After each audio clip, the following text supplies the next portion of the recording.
यह लड़की पूरे टूर्नामेंट की सबसे बड़ी फेवरेट है और वह अपने हर ओपोनेंट को बिना कोई मौका दिए सिर्फ एक ही मूव में हरा देती है। उसका अगला ओपोनेंट डेमियन नाम का एक बिल्कुल अननोन लड़का होता है और अथीना को पूरा यकीन होता है कि यह लड़ाई भी पिछली सभी फाइट्स की तरह आसान होगी। लेकिन इस लड़के में कुछ तो अजीब है। डेमियन आराम से अपने हाथ पॉकेट्स में रखे हुए अरीना में प्रवेश करता है। जैसे ही फाइट शुरू होती है, अथीना तुरंत अपनी ड्रैगन ऑरा के साथ पहला हमला करती है, लेकिन डेमियन उसके हर मूव को साफ साफ देख लेता है। वह उस पर कम से कम एक हिट लगाने की कोशिश करती है, लेकिन डेमियन बिना अपने हाथ पॉकेट से निकाले उसके हर अटैक को डॉज कर देता है। फिर वह अचानक उसके बिल्कुल पास पहुंच जाता है और उसके कान में फुसफुसाकर कहता है कि वह न तो काफी तेज है और न ही काफी ताकतवर। डेमियन सिर्फ उसके साथ खेल रहा होता है। गुस्से से भरी अथीना अपना अंतिम ड्रैगन फॉर्म एक्टिवेट करती है और इतना शक्तिशाली वार तैयार करती है कि उससे बचना नामुमकिन होगा। इस अटैक की शक्ति देखकर सभी दर्शक हैरान रह जाते हैं, लेकिन डेमियन वहीं खड़ा रहता है और भागने की जरा भी कोशिश नहीं करता। आखिरकार वह अपने हाथ पॉकेट से बाहर निकालता है और आगे बढ़ने की तैयारी करता है। हैरान अथीना समझ ही नहीं पाती कि वह क्या करने वाला है और डेमियन अचानक आगे झपटता है, सीधे उसकी एनर्जी स्पीयर के आर पार निकल जाता है। वह अथीना को जोर से अरीना की दीवार में दे मारता है और वह उसी पल बेहोश हो जाती है। जब अथीना को होश आता है, डेमियन उसे उठने में मदद करता है और फिर कुछ ऐसा होता है जिसकी उसने बिल्कुल उम्मीद नहीं की थी। अथीना कहती है कि इतने ताकतवर आदमी के लिए उसके पास एक रिवॉर्ड है और वह रिवॉर्ड खुद वही है। लेकिन हमारा लड़का ऐसा इंसान नहीं है, एक बार भी नहीं। इसलिए वह इस अजीब रिवॉर्ड को ठुकरा देता है। तो आखिर डेमियन बाकी सभी से इतना ज्यादा ताकतवर क्यों है? असल में वह एक रिग्रेसर है जो अपनी पिछली जिंदगी में नाइट ऑफ डेथ था। वह पहले एक साधारण इंसान था जब तक आर्चलिच ने डार्क मैजिक का इस्तेमाल करके उसे अपने नियंत्रण में नहीं ले लिया। लेकिन आर्चलिच अपने अनगिनत मौतों के बाद हासिल किए हुए क्राउन का आनंद ले पाता, उससे पहले ही हमारे लड़के ने उसके नियंत्रण से खुद को आजाद कर लिया। उसने ऐसा हमला किया जो सीधे आर्चलिच की छाती पर जाकर लगा, इतनी जोर से कि उसके डीमन जनरल्स भी उसे बचा नहीं पाए। डेमियन हॉकिन आखिरकार अपनी इच्छा से चलने लगा, जिससे आर्चलिच पूरी तरह हैरान रह गया क्योंकि उसने डेमियन की चेतना को पूरी तरह मिटा दिया था। लेकिन किस्मत को कुछ और ही मंजूर था। आर्चलिच कभी भी हमारे लड़के के दिमाग को पूरी तरह फैक्ट्री रीसेट नहीं कर पाया। उसकी आत्मा और चेतना का एक हिस्सा उसके अंदर सुरक्षित रहा, जो उसके सिर के भीतर सोया हुआ अपने ही शरीर को नियंत्रण से बाहर जाते हुए देखता रहा। आर्चलिच के आदेश पर उसके डीमन जनरल्स ने डेमियन पर हमला किया, लेकिन डेमियन ने सिर्फ एक ही वार में उन सबका सफाया कर दिया। आखिरी कोशिश में आर्चलिच ने अपना सबसे बड़ा ट्रम्प कार्ड इस्तेमाल किया और भगवान जाने कितने अनडेड बुला लिए। पूरी की पूरी सेना डेमियन की जान लेने के लिए उसकी तरफ टूट पड़ी, लेकिन एक बार फिर डेमियन को सिर्फ हाथ का एक इशारा करना पड़ा और सारे अनडेड पल भर में राख बन गए। ये देखकर आर्चलिच समझ गया कि उसका अंत अब बहुत करीब है। उसने अनजाने में ऐसा राक्षस बना दिया था जिसकी बराबरी खुद देवता भी नहीं कर सकते थे। अपनी जान बचाने के लिए, जो वैसे भी आर्चलिच के पास सच में थी ही नहीं, उसने सिर्फ बातों से मामला संभालने की कोशिश शुरू कर दी। उसके मन में यह योजना भी थी कि अगर वह डेमियन को बातों से नहीं मना पाया तो अपनी आत्मा किसी दूसरे शरीर में ट्रांसफर कर देगा। लेकिन डेमियन इस हरामी को किसी भी हाल में छोड़ने वाला नहीं था, कम से कम उन लोगों को खोने के बाद तो बिल्कुल नहीं जिनसे वह प्यार करता था। इस हड्डियों के ढेर को मारने के लिए डेमियन ने ऐसी टेक्निक तक बना डाली जो आत्माओं को ही काट सकती थी। शुरुआत में आर्चलिच को यकीन ही नहीं हुआ कि ऐसी कोई टेक्निक हो सकती है। फिर भी बहुत देर होने से पहले उसने भागने की कोशिश की, लेकिन अब बहुत देर हो चुकी थी क्योंकि हमारे लड़के ने आखिरकार अपना अंतिम वार कर दिया, जो सीधे आर्चलिच की छाती पर लगा। पहले तो कुछ भी नहीं हुआ, जिससे उस हड्डियों वाले सिर को राहत मिली और उसे लगा कि यह टेक्निक सिर्फ एक ब्लफ थी। लेकिन जल्द ही उसे समझ आ गया कि ऐसा नहीं था। कोई भयानक जादुई शक्ति उसके ऊपर हावी हो गई और वह वहीं फटकर चूर चूर हो गया। पीछे सिर्फ उसकी खाली खोपड़ी बची। उस बची हुई खोपड़ी को भी डेमियन ने टुकड़ों में कुचल दिया। अपना बदला पूरा करने के बाद डेमियन के जीने की इच्छा खत्म हो गई। उसने उसी हरामी के नियंत्रण में रहते हुए अपने ही परिवार को मार डाला था। उसने अपने ही प्रियजनों का बेरहमी से कत्ल किया था, जबकि उसकी चेतना का एक हिस्सा बेबस होकर यह सब देखता रहा। जिन लोगों को उसने मारा था उनसे दोबारा मिलने का एक ही तरीका था और वह था मौत। यही सोचकर उसने अपनी जान खुद ले ली। लेकिन यह अंत नहीं था। उसकी प्रार्थनाएं सुन ली गईं और उसने फिर से अपनी आंखें खोलीं। जागने पर उसके सामने जो इंसान खड़ा था वह उसकी प्यारी बड़ी बहन थी। उसे लगा जैसे वह स्वर्ग में है और अपनी बहन को देख रहा है। लेकिन अजीब बात यह थी कि वह पहले से कहीं ज्यादा जवान दिखाई दे रही थी। वह उसे छोटा कहता सुन लेती है और उसी पल खुश हो जाती है। एक पल के लिए उसे लगता है कि डेमियन सिर्फ उसकी खुशामद कर रहा है ताकि वह उसे उनके पिता की डांट से बचा सके। एक अच्छी बहन होने के नाते वह मुश्किल समय में उसे बचाने के लिए तैयार हो जाती है। आखिरकार वह हवेली की तरफ भाग जाती है, लेकिन उससे पहले उसे अंदर चले जाने के लिए कहती है क्योंकि बहुत जल्द बारिश शुरू होने वाली है। डेमियन अपने सामने खड़ी उस विशाल हवेली को देखता है, वही हवेली जिसे उसने अपनी पिछली जिंदगी में जलाकर राख कर दिया था। उसे बिल्कुल समझ नहीं आता कि आखिर हो क्या रहा है। उसकी हालत को सबसे अच्छी तरह सिर्फ एक सपना ही बयान कर सकता है, या शायद जो कुछ उसने अपनी पिछली जिंदगी में सहा था वह सब एक लंबा सपना था और अब वह आखिरकार असली दुनिया में जाग गया है। लेकिन उसे यकीन है कि सच्चाई जल्द ही सामने आ जाएगी। वह जमीन से पेड़ की एक टहनी उठाता है और एक विशाल चट्टान के सामने खड़ा हो जाता है ताकि डेथ नाइट रहते हुए सीखी अपनी ताकत आजमा सके। वह अपना स्टैंस लेता है और अपनी पिछली जिंदगी की सीख की मदद से उस साधारण टहनी से चट्टान पर वार करता है। एक पल के लिए कुछ नहीं होता, फिर अचानक वह विशाल चट्टान टुकड़ों में बिखर जाती है और यह साबित हो जाता है कि उसकी पिछली जिंदगी सिर्फ कोई जीवंत सपना नहीं थी। ये एहसास उसे हंसी से भर देता है और वह बिल्कुल लाइट यागमी की तरह जोर जोर से हंसने लगता है। बहुत देर तक हंसने के बाद वह घुटनों के बल बैठ जाता है क्योंकि इस सच्चाई का बोझ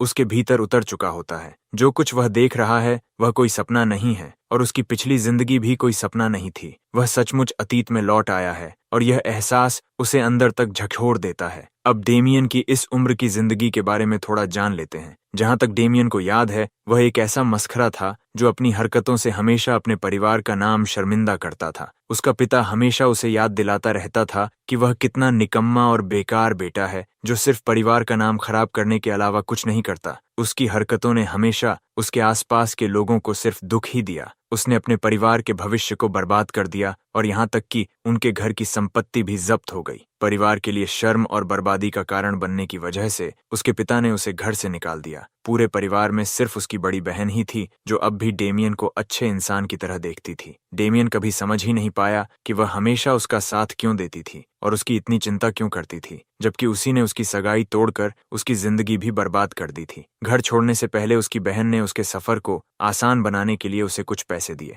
डेमियन पहले हिचकिचाया, लेकिन आखिरकार पैसों की थैली छीनकर जितनी तेज हो सकता था भाग गया, क्योंकि वह शर्म के मारे उसकी आंखों में देख भी नहीं पा रहा था। परिवार से दूर भागने के बाद उसे आखिरकार एहसास हुआ कि उसका अस्तित्व कितना गलत और अभिशप्त था। शर्म और अपराध बोध ने उसे पूरी तरह घेर लिया, जिससे उसके भीतर गहरा पछतावा पैदा हुआ। वर्तमान में डेमियन घुटनों के बल बैठा अपना दिमाग दौड़ाता है। ये समझने की कोशिश करता है कि आखिर उसकी रिग्रेशन किस वजह से हुई। वह अपने परिवार से माफी तो मांगना चाहता था, लेकिन यह सोचना कि उसकी प्रार्थनाएं सच में सुन ली गईं और वह सचमुच अतीत में लौट आया, अपने आप में अविश्वसनीय था। इसे सिर्फ किसी दैवी चमत्कार से ही समझाया जा सकता था। वह अपने कांपते हुए हाथों की तरफ देखता है जो अभी भी उस टेक्निक के रिकॉइल की वजह से थरथरा रहे थे जिसे उसने अभी इस्तेमाल किया था। उस टेक्निक का नाम वेव ब्रेकिंग है, एक ऐसा मूव जो किसी भी वॉर की ताकत को कई गुना बढ़ा देता है। उसने यह टेक्निक उस नाइट को हराने के बाद सीखी थी जिसे कासल वॉल डिस्ट्रॉयर के नाम से जाना जाता था। तभी एक जानी पहचानी आवाज उसका ध्यान खींचती है। एक चिंतित नौकर उसे पुकार रहा होता है। वह साफ तौर पर किसी जरूरी खबर के साथ आया है, वरना इतनी तेज दौड़ते हुए यहाँ तक नहीं आता। डेमियन जानता है कि वह उनके घर का नौकर है, लेकिन उसे किसी भी कीमत पर उसका नाम याद नहीं आता। फिर अचानक उसके दिमाग में नाम उभरता है। शायद उसका नाम विक्टर है। विक्टर उसके नाम की पुष्टि करता है और तुरंत पूछता है कि यंग मास्टर अभी भी यहाँ क्यों खड़े हैं, जबकि लेडी लुईज उन्हें खुद बुलाने आई थीं। नौकर के मुताबिक इस समय परिवार के मुखिया गुस्से से उबल रहे हैं। दूसरी तरफ डेमियन को जरा भी अंदाजा नहीं कि उसने ऐसा क्या कर दिया जिससे उसके पिता इतने भड़क गए, लेकिन अब यह भी पता चलने वाला है। वाइस काउंटी में मौजूद हॉकन मैंशन के अंदर परिवार के मुखिया की गुस्से से भरी गरजती हुई आवाज पूरे घर में गूंज रही होती है। वह इतने ज्यादा गुस्से में होते हैं कि वहीं खड़े खड़े किसी चीज से डेमियन पर हमला करने की कोशिश करते हैं, लेकिन नाइट के रूप में हासिल अपने अनुभव की वजह से डेमियन ठीक समय पर उस वार से बच जाता है। तभी उसकी माँ और बहन दौड़ते हुए अंदर आती हैं और सही समय पर परिवार के मुखिया को पकड़ लेती हैं, इससे पहले कि वह सचमुच डेमियन के टुकड़े टुकड़े कर दें। पता चलता है कि डेमियन ने एक बार में भारी हंगामा खड़ा कर दिया था, जिसकी वजह से उसे वहां से निकाल दिया गया और उसने एक बार फिर परिवार का नाम बदनाम कर दिया। पूरा शहर अब यही बातें कर रहा है कि हॉकिन परिवार का वारिस एक निकम्मा उपद्रवी है। अगर उसकी माँ और बहन समय पर न पहुंचती तो बूढ़ा आदमी शायद वहीं डेमियन का सिर फोड़ देता। दोनों मिलकर गुस्से से भरे पिता को शांत करने की पूरी कोशिश कर रही थीं। इस बीच डेमियन गहरी सोच में डूबा हुआ था। उसे याद भी नहीं कि आखिरी बार उसे इस तरह डांट कब पड़ी थी। लेकिन अब जब यह सब फिर से हो रहा था, अजीब बात यह थी कि उसे खुद के जिंदा होने का एहसास हो रहा था। अब परिवार से जल्दी से परिचय कर लेते हैं। गुस्से में खड़े बुजुर्ग आदमी पॉल डी हॉकिन हैं, उनकी मां मेरिटा हॉकिन है और उनकी बड़ी बहन उसकी प्यारी और हमेशा उसे बचाने वाली लुईज हॉकिन है। बाहर चाहे कितना भी हंगामा क्यों न हो, डेमियन को अपनी पिछली जिंदगी में इस सब की बहुत याद आती थी। उसकी आंखों से बिना चाहे आंसू बहने लगते हैं। पूरा परिवार अविश्वास से उसे देखता रह जाता है। उनका बेटा इस तरह रो रहा है, यह तो उन्होंने कभी देखा ही नहीं था।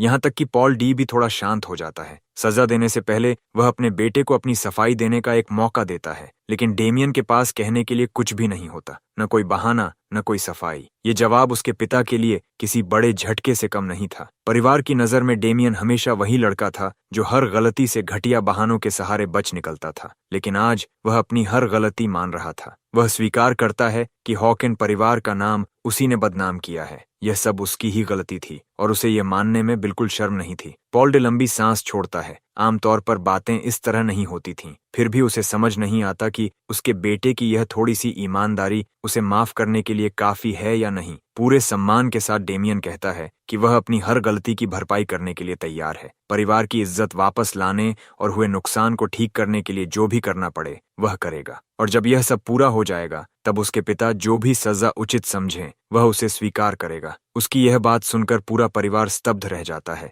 ऐसा लग रहा था जैसे उनके सामने कोई बिल्कुल अलग इंसान खड़ा हो। उसके पिता तक सोचने लगते हैं कि कहीं इस लड़के के सिर पर चोट तो नहीं लग गई। इसके बाद दृश्य मर्चेंट सिटी लैंडवर्क में बदल जाता है। विक्टर और डेमियन चुपचाप पब की तरफ बढ़ रहे होते हैं। नौकर विक्टर साफ तौर पर घबराया हुआ था। उसे बिल्कुल भरोसा नहीं था कि यह अच्छा विचार है। अफवाह थी कि उस पब के पीछे एक सिंडिकेट का हाथ है। अगर यह सच हुआ तो मामला बहुत खतरनाक हो सकता था। लेकिन कभी निडर डेथ नाइट रह चुका डेमियन आराम से आगे बढ़ जाता है और विक्टर से कहता है कि अगर वह इतना डर रहा है तो वापस जा सकता है। लेकिन वफादार नौकर विक्टर सिर हिलाकर मना कर देता है। वह अपने कर्तव्य से बंधा हुआ है और सिर्फ डर की वजह से अपने मालिक का साथ छोड़ने वाला नहीं है। डेमियन उसे भरोसा दिलाता है कि वे सिर्फ पब के मालिक से बात करने और पिछली बार किए गए हंगामे के लिए सच्चे दिल से माफी मांगने आए हैं। वह सिर्फ अपनी गलती सुधारना चाहता है। चलते हुए वह उम्मीद करता है कि सब कुछ वैसे ही हो जैसा उसने अपने मन में सोचा है। उसे नहीं पता कि वह अतीत में कैसे और क्यों लौटा, लेकिन अगर किसी भगवान ने सचमुच उसे जिंदगी का दूसरा मौका दिया है तो वह इसे बिल्कुल बर्बाद नहीं करेगा। अगर उसे अपने परिवार का भविष्य हमेशा बर्बाद करने वाले अभिशाप को तोड़ना है तो उसे अब बड़े कदम उठाने होंगे। जैसे ही वह पब के दरवाजे के सामने पहुंचता है, दो गुंडों की नजर तुरंत उस पर पड़ जाती है। वे उसे पहचान लेते हैं और घमंडी व आक्रामक अंदाज में जवाब देते हैं। डेमियन को इतने साल बीत जाने की वजह से वे साफ याद नहीं थे, लेकिन चेहरे कुछ जाने पहचाने जरूर लगते थे। खुद गुस्सा होने के बजाय वह शांत स्वर में कहता है कि वह सिर्फ पिछली बार किए गए हंगामे के लिए माफी मांगने आया है। दोनों गुंडे एक पल के लिए चुप रह जाते हैं, जैसे समझ ही नहीं पा रहे हों कि क्या कहें। लेकिन जैसे ही उसकी बात उनके दिमाग में बैठती है, वे जोर जोर से हंसने लगते हैं। उनके लिए यह बहुत मजेदार था कि बदनाम वारिस डेमियन अचानक इतना विनम्र और सम्मानजनक व्यवहार कर रहा था। उनकी नजर में वह हमेशा एक घटिया परिवार का घटिया बड़ा बेटा था, लेकिन अब उन्हें भी मानना पड़ रहा था कि वह पहले जैसा नहीं लग रहा। डेमियन चुपचाप खड़ा उनकी सारी बकवास सुनता रहता है। फिर वे हद पार कर देते हैं। वे उसकी बहन का नाम लेकर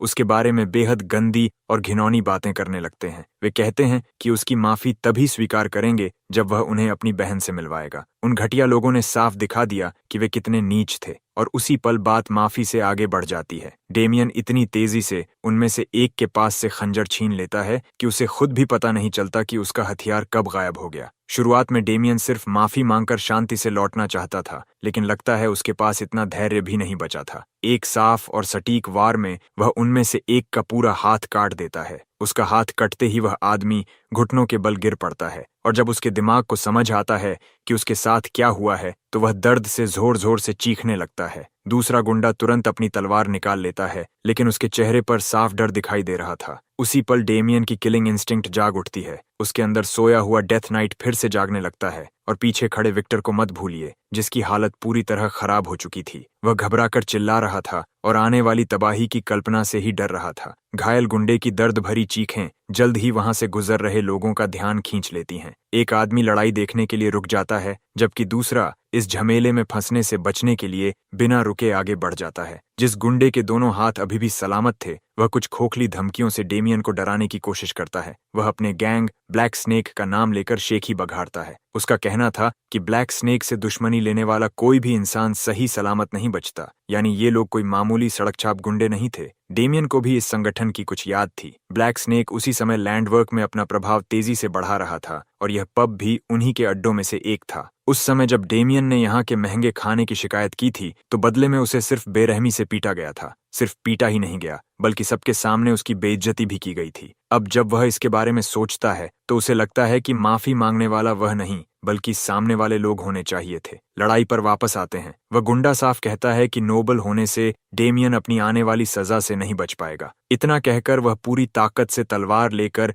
डेमियन पर टूट पड़ता है। डेमियन बस एक कदम पीछे हटता है, उसके पैर उलझा देता है और वह गुंडा मुंह के बल जमीन पर गिर जाता है। वह खांसते हुए उठ भी नहीं पाता कि डेमियन पहले ही खंजर लेकर उसके ऊपर पहुंच चुका होता है। उस हरामी को शुक्र मनाना चाहिए कि वह सिर्फ अपनी एक टांग खोने वाला है। अगर डेमियन अपने परिवार के बारे में न सोच रहा होता, तो इन लोगों का इस दुनिया से नामो निशान मिटाना उसके लिए कोई मुश्किल बात नहीं थी। ये बात साफ करने के बाद डेमियन एक ही वार में उसकी टांग काट देता है, जिससे वह दर्द से तड़प उठता है। चीखें सुनकर और भी गुंडे वहां पहुंच जाते हैं। वे भी सामने का खौफनाक नजारा देखकर थोड़ा सहम जाते हैं। उनमें से सिर्फ एक गुंडा हिम्मत करके सबसे आगे खड़ा होता है, जबकि बाकी उसके पीछे छिप जाते हैं। वह पूछता है कि डेमियन किस संगठन से है और कहां से आया है। डेमियन साफ इनकार कर देता है कि उसका किसी गैंग से कोई संबंध है, और जहां तक यहां आने की बात है, वह सिर्फ माफी मांगने आया था। लेकिन अब सोचने पर उसे लगता है कि माफी तो उसे मिलनी चाहिए, साथ ही उसे पब के मालिक से भी एक शिकायत करनी है। वह ढीठ आदमी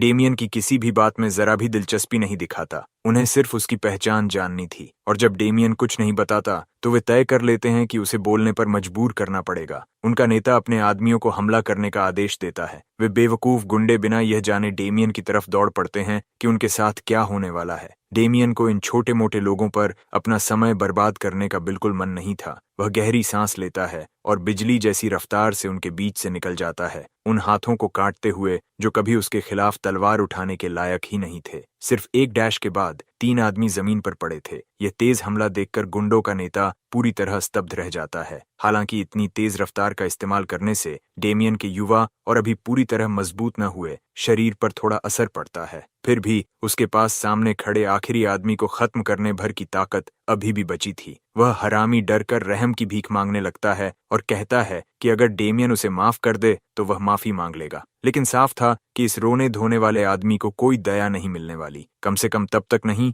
जब तक डेमियन उसके शरीर का एक हिस्सा अपने साथ न ले जाए। दृश्य तुरंत पब के अंदर चला जाता है, जहां रौनक लगी हुई थी। लेकिन जैसे ही लोग दरवाजे के पास डर से जमे हुए उस आदमी को देखते हैं, माहौल पल भर में बदल जाता है। बेचारा अपनी मौत से भाग भी नहीं पाया। उसका शरीर एक तरफ गिर जाता है और डेमियन वहां खड़ा दिखाई देता है। वह अपने गाल पर लगा खून पोंछता है, जबकि कुछ ही पल पहले आराम से शराब पी रहे ग्राहक अपनी जान बचाकर वहां से भाग निकलते हैं। अच्छा ही हुआ कि यह बेवजह की भीड़ तुरंत चली गई और डेमियन को पब के मालिक से अपना हिसाब चुकता करने के लिए अकेला छोड़ गई। पब का मालिक ऊपर बने कॉरिडोर में खड़ा शोर शराबे पर गुस्सा हो रहा था। सबसे ज्यादा गुस्सा उसे इस बात का था कि कहीं भी कोई गार्ड दिखाई नहीं दे रहा था। ये बार ओनर बिल्कुल वन पीस के किसी अजीब किरदार जैसा दिखता था। उसका नाम एंडरसन होल था। डेमियन आराम से ये कहकर उसके घाव पर नमक छिड़क देता है कि वह पहले ही उसके सभी गार्ड्स को हरा चुका है। यह सुनते ही एंडरसन को आखिरकार हालात की गंभीरता समझ में आती है। उसे यकीन ही नहीं होता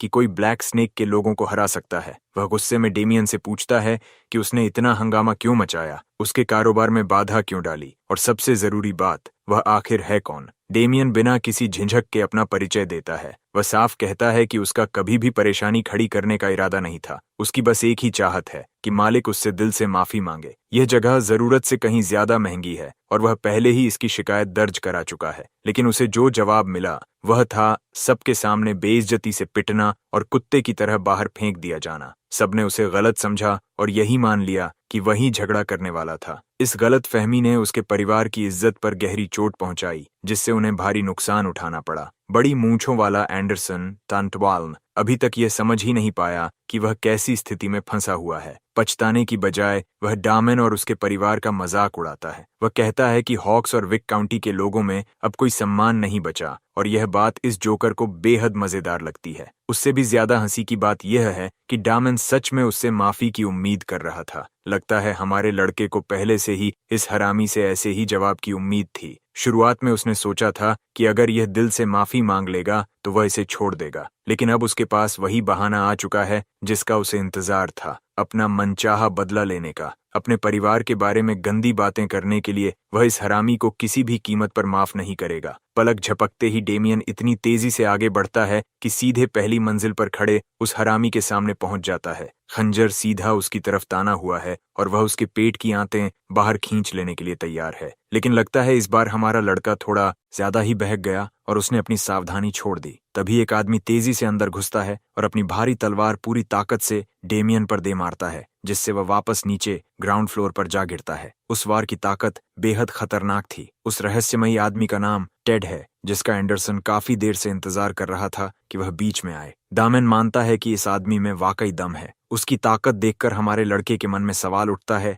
कि टेड जैसा इंसान आखिर इतनी घटिया जगह पर काम क्यों कर रहा है। अब वह यह जानने के लिए बेहद उत्सुक है कि इस स्तर का नाइट आखिर यहाँ मौजूद ही क्यों है। अब थोड़ी बात नाइट्स की करते हैं। सम्मान के इन महान योद्धाओं की पूरी जिंदगी मार्शल आर्ट्स के रास्ते पर गुजरती है। इनके भी अलग अलग रैंक होते हैं। सबसे पहले ट्रेनी, फिर अप्रेंटिस नाइट, और आखिर में जब उनकी ताकत पर्याप्त हो जाती है तो वे ऑफिशियल नाइट बनते हैं। ऑफिशियल नाइट्स ऐसे योद्धा माने जाते हैं जो ऑरा का इस्तेमाल कर सकते हैं। उनकी ताकत इतनी होती है कि वे माउंटेन लेवल वॉरियर्स कहलाते हैं और अपने सामने मौजूद दर्जनों जीवों को एक ही लड़ाई में काट गिरा सकते हैं। वे बिना पसीना बहाए किले की दीवारों तक को चीर सकते हैं। दूसरे शब्दों में कहें तो इस कहानी के नाइट्स बेहद खतरनाक और असाधारण ताकत वाले अस्तित्व हैं। शायद यही वजह है कि बार ओनर पागलों की तरह हंस रहा है, क्योंकि उसे अपनी जीत पर पूरा भरोसा है। भले ही टेड सिर्फ एक अप्रेंटिस नाइट हो, लेकिन उसने ब्लैक स्नेक ऑर्गेनाइजेशन के लीडर के प्रति अपनी निष्ठा की शपथ ली हुई है। टेड के मैदान में उतरते ही बार ओनर को पूरा यकीन हो जाता है कि हमारा लड़का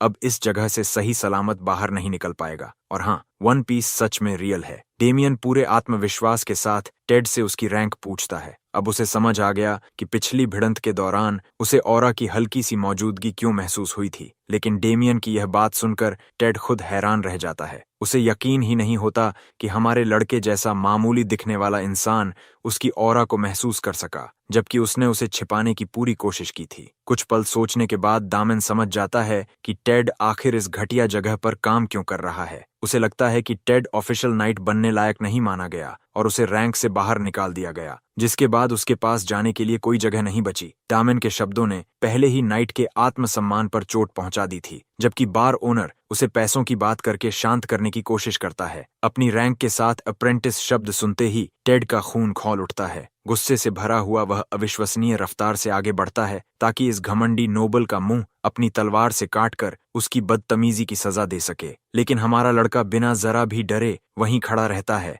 जबकि टेड की तलवार उसे 2 टुकड़ों में काटने ही वाली होती है। आखिरी पल में वह उस भारी वार से बच निकलता है। अगर उसने वह हमला नहीं टाला होता तो गुस्से से भरा अप्रेंटिस नाइट उसे सचमुच बीच से 2 हिस्सों में काट चुका होता। दूसरे हमले की तैयारी करते हुए अप्रेंटिस नाइट लगातार डेमियन पर वार करने लगता है। हमारा लड़का बिना ज्यादा मुश्किल के उन हमलों से बचता रहता है और साथ ही अपने प्रतिद्वंद्वी की असली क्षमता को समझने लगता है। देखने से साफ पता चलता है कि टेड कोई साधारण अप्रेंटिस नाइट नहीं है। उसकी तलवारबाजी और बेहद सटीक वार उसकी काबिलियत साबित करते हैं। गुस्से से उबलता हुआ अप्रेंटिस नाइट आखिर एक बहुत बड़ा चौड़ा स्लैश छोड़ता है, लेकिन यंग मास्टर उसे भी आसानी से चकमा दे देता है। भविष्य की अपनी लड़ने की क्षमता का कुछ हिस्सा होने के बावजूद डेमियन को अपने शरीर की शारीरिक सीमाओं की वजह से काफी संघर्ष करना पड़ रहा है। वह अपनी मौजूदा हालत का पूरा फायदा नहीं उठा सकता और यह उसके लिए एक सीख है कि उसे अपनी स्टैमिना को संभालना सबसे पहले सीखना होगा। अप्रेंटिस नाइट इस बात से बुरी तरह झुंझला जाता है कि उसका एक भी हमला निशाने पर नहीं लग रहा। इस बार वह पूरी तरह पागल हो जाता है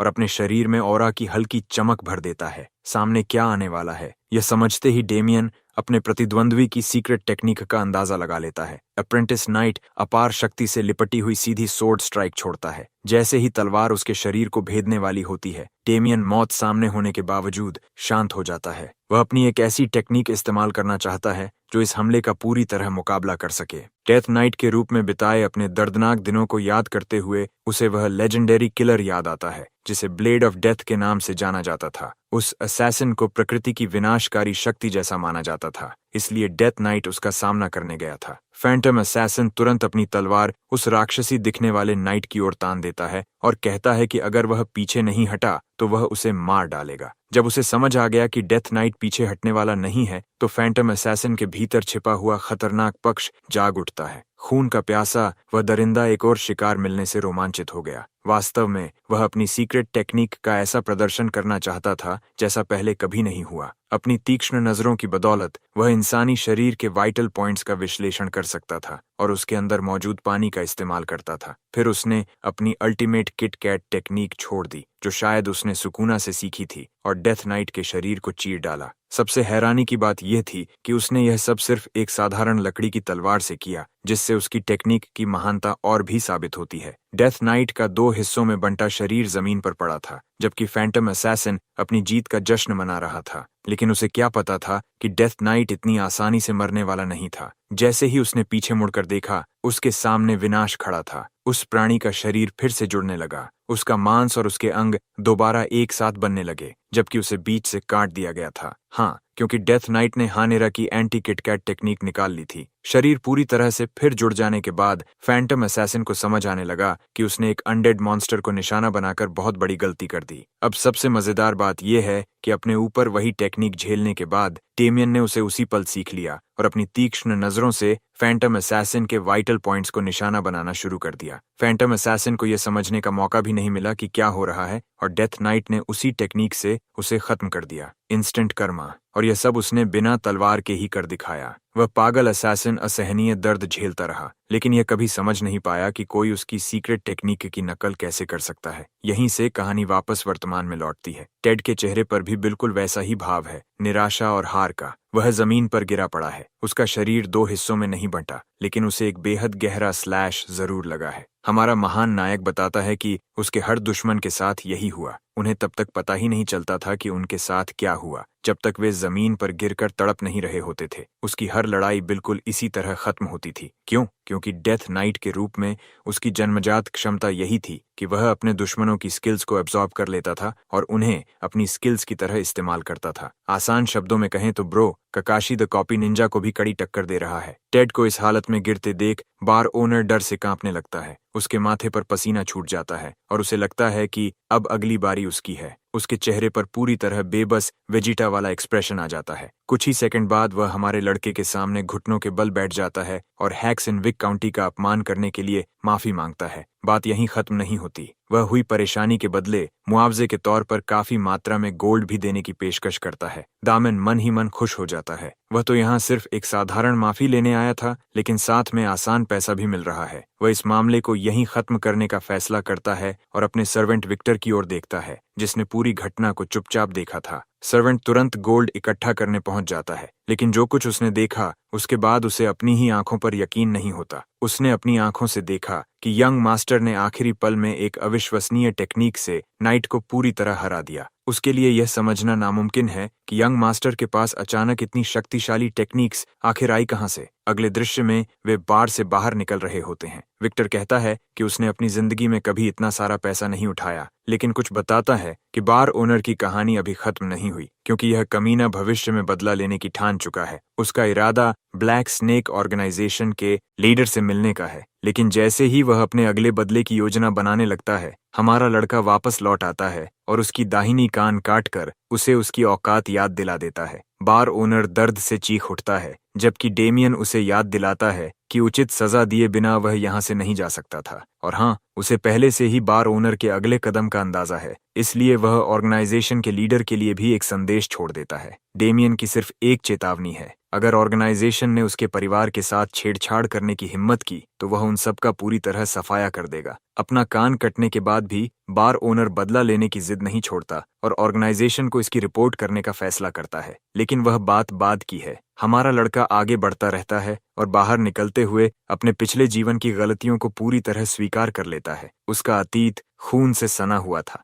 हत्या और सिर्फ पापों से भरे कर्मों का सिलसिला। वह अपने उस अतीत से भागना नहीं चाहता, लेकिन इस बार वह कसम खाता है कि वह अपने परिवार को कभी निराश नहीं करेगा और हमेशा उनके साथ खड़ा रहेगा। डेमियन घोषणा करता है कि अब उनके घर लौटने का समय आ गया है। इसके बाद दृश्य लायन ब्लूम मार्च में बदल जाता है, जहां एक आदमी अपने भाई से कहता है कि पेन ऑलवेज फॉलोज लव। उसका भाई समझ नहीं पाता कि वह आखिर क्या कह रहा है और उसे लगता है कि वह फिर किसी नई लड़ाई पर जाने वाला है। अपने भाई की इस बात को नकारते हुए वह आदमी साफ करता है कि वह असल में प्यार की तलाश में निकल रहा है। हालांकि उसके चेहरे की वह भयानक शक्ल देखकर उसकी बात पर यकीन करना मुश्किल है। हैक्सन एस्टेट लौटने पर हमारा लड़का खुश होता है कि पिछली रात के रोमांच के बाद उसे अच्छी नींद मिल गई, लेकिन बेचारे विक्टर के साथ ऐसा नहीं हुआ। उसकी आंखों के सामने जो कुछ हुआ था वह उसी के बारे में सोचता रहा और पूरी रात जागता रहा। उस भयावह घटना ने उसे यह सोचने पर मजबूर कर दिया कि आगे क्या होने वाला है। दमेन कहता है कि आखिरकार सब कुछ उनके पक्ष में गया, इसलिए चिंता करने की कोई जरूरत नहीं है।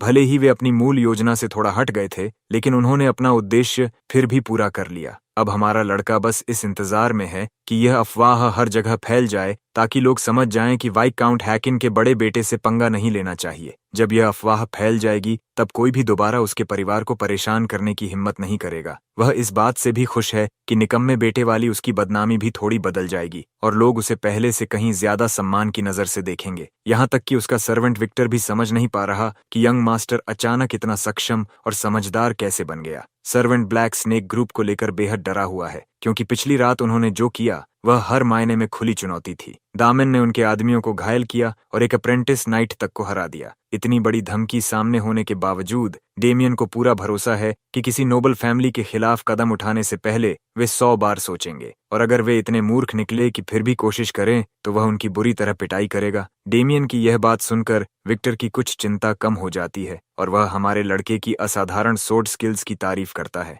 ऐसी स्किल्स जो उसके पास होनी ही नहीं चाहिए थीं। यही सोचकर वह पूछ बैठता है कि यंग मास्टर आखिर इतनी शानदार तलवारबाजी कब सीख गया। जाहिर है हमारा लड़का तुरंत नजरें फेर लेता है, क्योंकि उसके पास इसका कोई जवाब नहीं है। डेमियन बस इतना कहता है कि वह कभी कभी अभ्यास कर लिया करता है। उधर डेमियन के पिता बैरी एलन द फ्लैश जैसी रफ्तार से वहां पहुंचते हैं। वे इस बात से बेहद गुस्से में हैं कि उनका बेटा पूरे दिन कल घर से गायब था। इससे भी ज्यादा उन्हें डर है कि कहीं उसने फिर कोई नई मुसीबत तो खड़ी नहीं कर दी। बिना जरा भी डरे डमेन अपने पिता से शांत होने के लिए कहता है, क्योंकि उसने सब कुछ संभाल लिया है और अपनी पिछली गलती भी सुधार दी है। इसके बाद वह विक्टर से उनकी सबसे कीमती चीज दिखाने को कहता है। चमचमाते गोल्ड कॉइन्स को देखते ही उसके माता पिता का मूड तुरंत बदल जाता है। उन्हें खुश करने का इससे आसान तरीका और कोई नहीं था। यंग मास्टर उन्हें उसी टैवन जाने की पूरी बात बताता है और समझाता है कि वहां हुई एक गलत फहमी को उसने दूर कर दिया, जो उनकी अपनी गलती थी। उसी गलती के मुआवजे के रूप में उन्होंने उसे यह सारा पैसा दिया। बस उसने बड़ी चालाकी से यह हिस्सा छोड़ दिया कि उसने करीब 20 हाथ काट दिए थे और बार ओनर का कान भी उड़ा दिया था। शुरुआत में उसके माता पिता को उसकी बात पर शक होता है, लेकिन गोल्ड देखकर वे जल्दी ही उसकी बात मान लेते हैं। मजेदार बात यह है कि डामन अपनी बात साबित करने के लिए विक्टर को भी गवाह बना देता है और उसे भी अपने साथ खड़ा कर देता है। आखिर में विक्टर यंग मास्टर की कही हर बात से सहमत हो जाता है। इससे उसकी बात पर और भरोसा बढ़ जाता है और उसके परिवार का विश्वास भी उस पर मजबूत हो जाता है। डामन के माता पिता खुश हो जाते हैं, जबकि विक्टर मन ही मन समझ जाता है कि उसका यंग मास्टर तो गैसलाइटर प्रो मैक्स निकला। इसके बाद दृश्य तुरंत बदलता है और हमारा लड़का अपनी स्टैमिना जांचने के लिए मैदानों में पूरी रफ्तार से दौड़ रहा होता है। थोड़ी ही देर बाद वह पूरी तरह थक जाता है और सांस लेने के लिए हांफने लगता है। इससे डेमियन अपनी सीमाओं को अच्छी तरह समझ जाता है। उसे एहसास होता है कि अगर उसने जल्द से जल्द अपने इस कमजोर शरीर को नहीं सुधारा तो वह हमेशा भारी नुकसान में रहेगा। वह अपनी जेब से एक बैंगनी जेम निकालता है। किस्मत से उसे ऐसी चीज मिल गई थी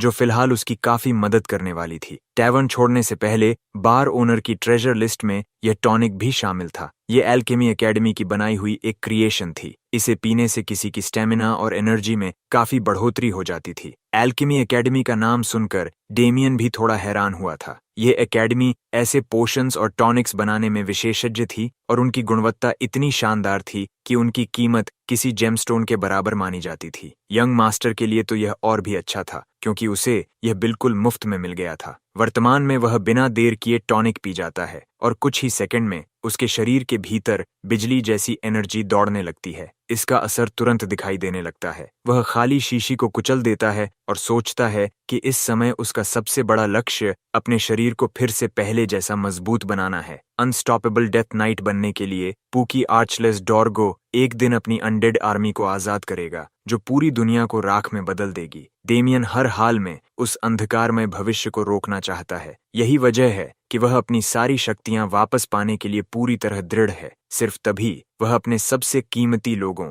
यानी अपने परिवार की सुरक्षा और खुशियों की रक्षा कर पाएगा। फिर वह एक और दौड़ लगाने के लिए तैयार होकर तेजी से आगे निकल पड़ता है और घोषणा करता है कि वह आर्च को मार डालेगा और इस बार वह सुनिश्चित करेगा कि डॉर्गो हमेशा के लिए खत्म हो जाए। उसी रात दृश्य ब्लैक स्नेक ग्रुप के टावर में बदल जाता है। मोटा गुर्राने वाला आदमी अप्रेंटिस नाइट की हार से बेहद नाराज है, खासकर इसलिए क्योंकि उसे भर्ती करने में उन्होंने भारी रकम खर्च की थी। टेड की हालत इतनी खराब है कि उसके अधीन काम करने वाले लोग भी कहते हैं कि उसका इलाज करवाना चाहिए, लेकिन यहाँ मौजूद of brand Kim Jong Un बिल्कुल निर्दयी है और आदेश देता है कि टेड को उठाकर कूड़ेदान में फेंक दिया जाए। यही है ब्लैक स्नेक ग्रुप का बॉस सेड्रिक वॉकर, जिसे लगता है कि किसी को दूसरा मौका नहीं मिलना चाहिए, इसलिए वह टेड को तुरंत हटाने का आदेश देता है। आखिर उसकी जगह कोई दूसरा खरीद लिया जाएगा। अपनी बची खुची ताकत जुटाकर अप्रेंटिस नाइट किसी तरह खड़ा होता है और कहता है कि उसका अंत कितना निराशाजनक है।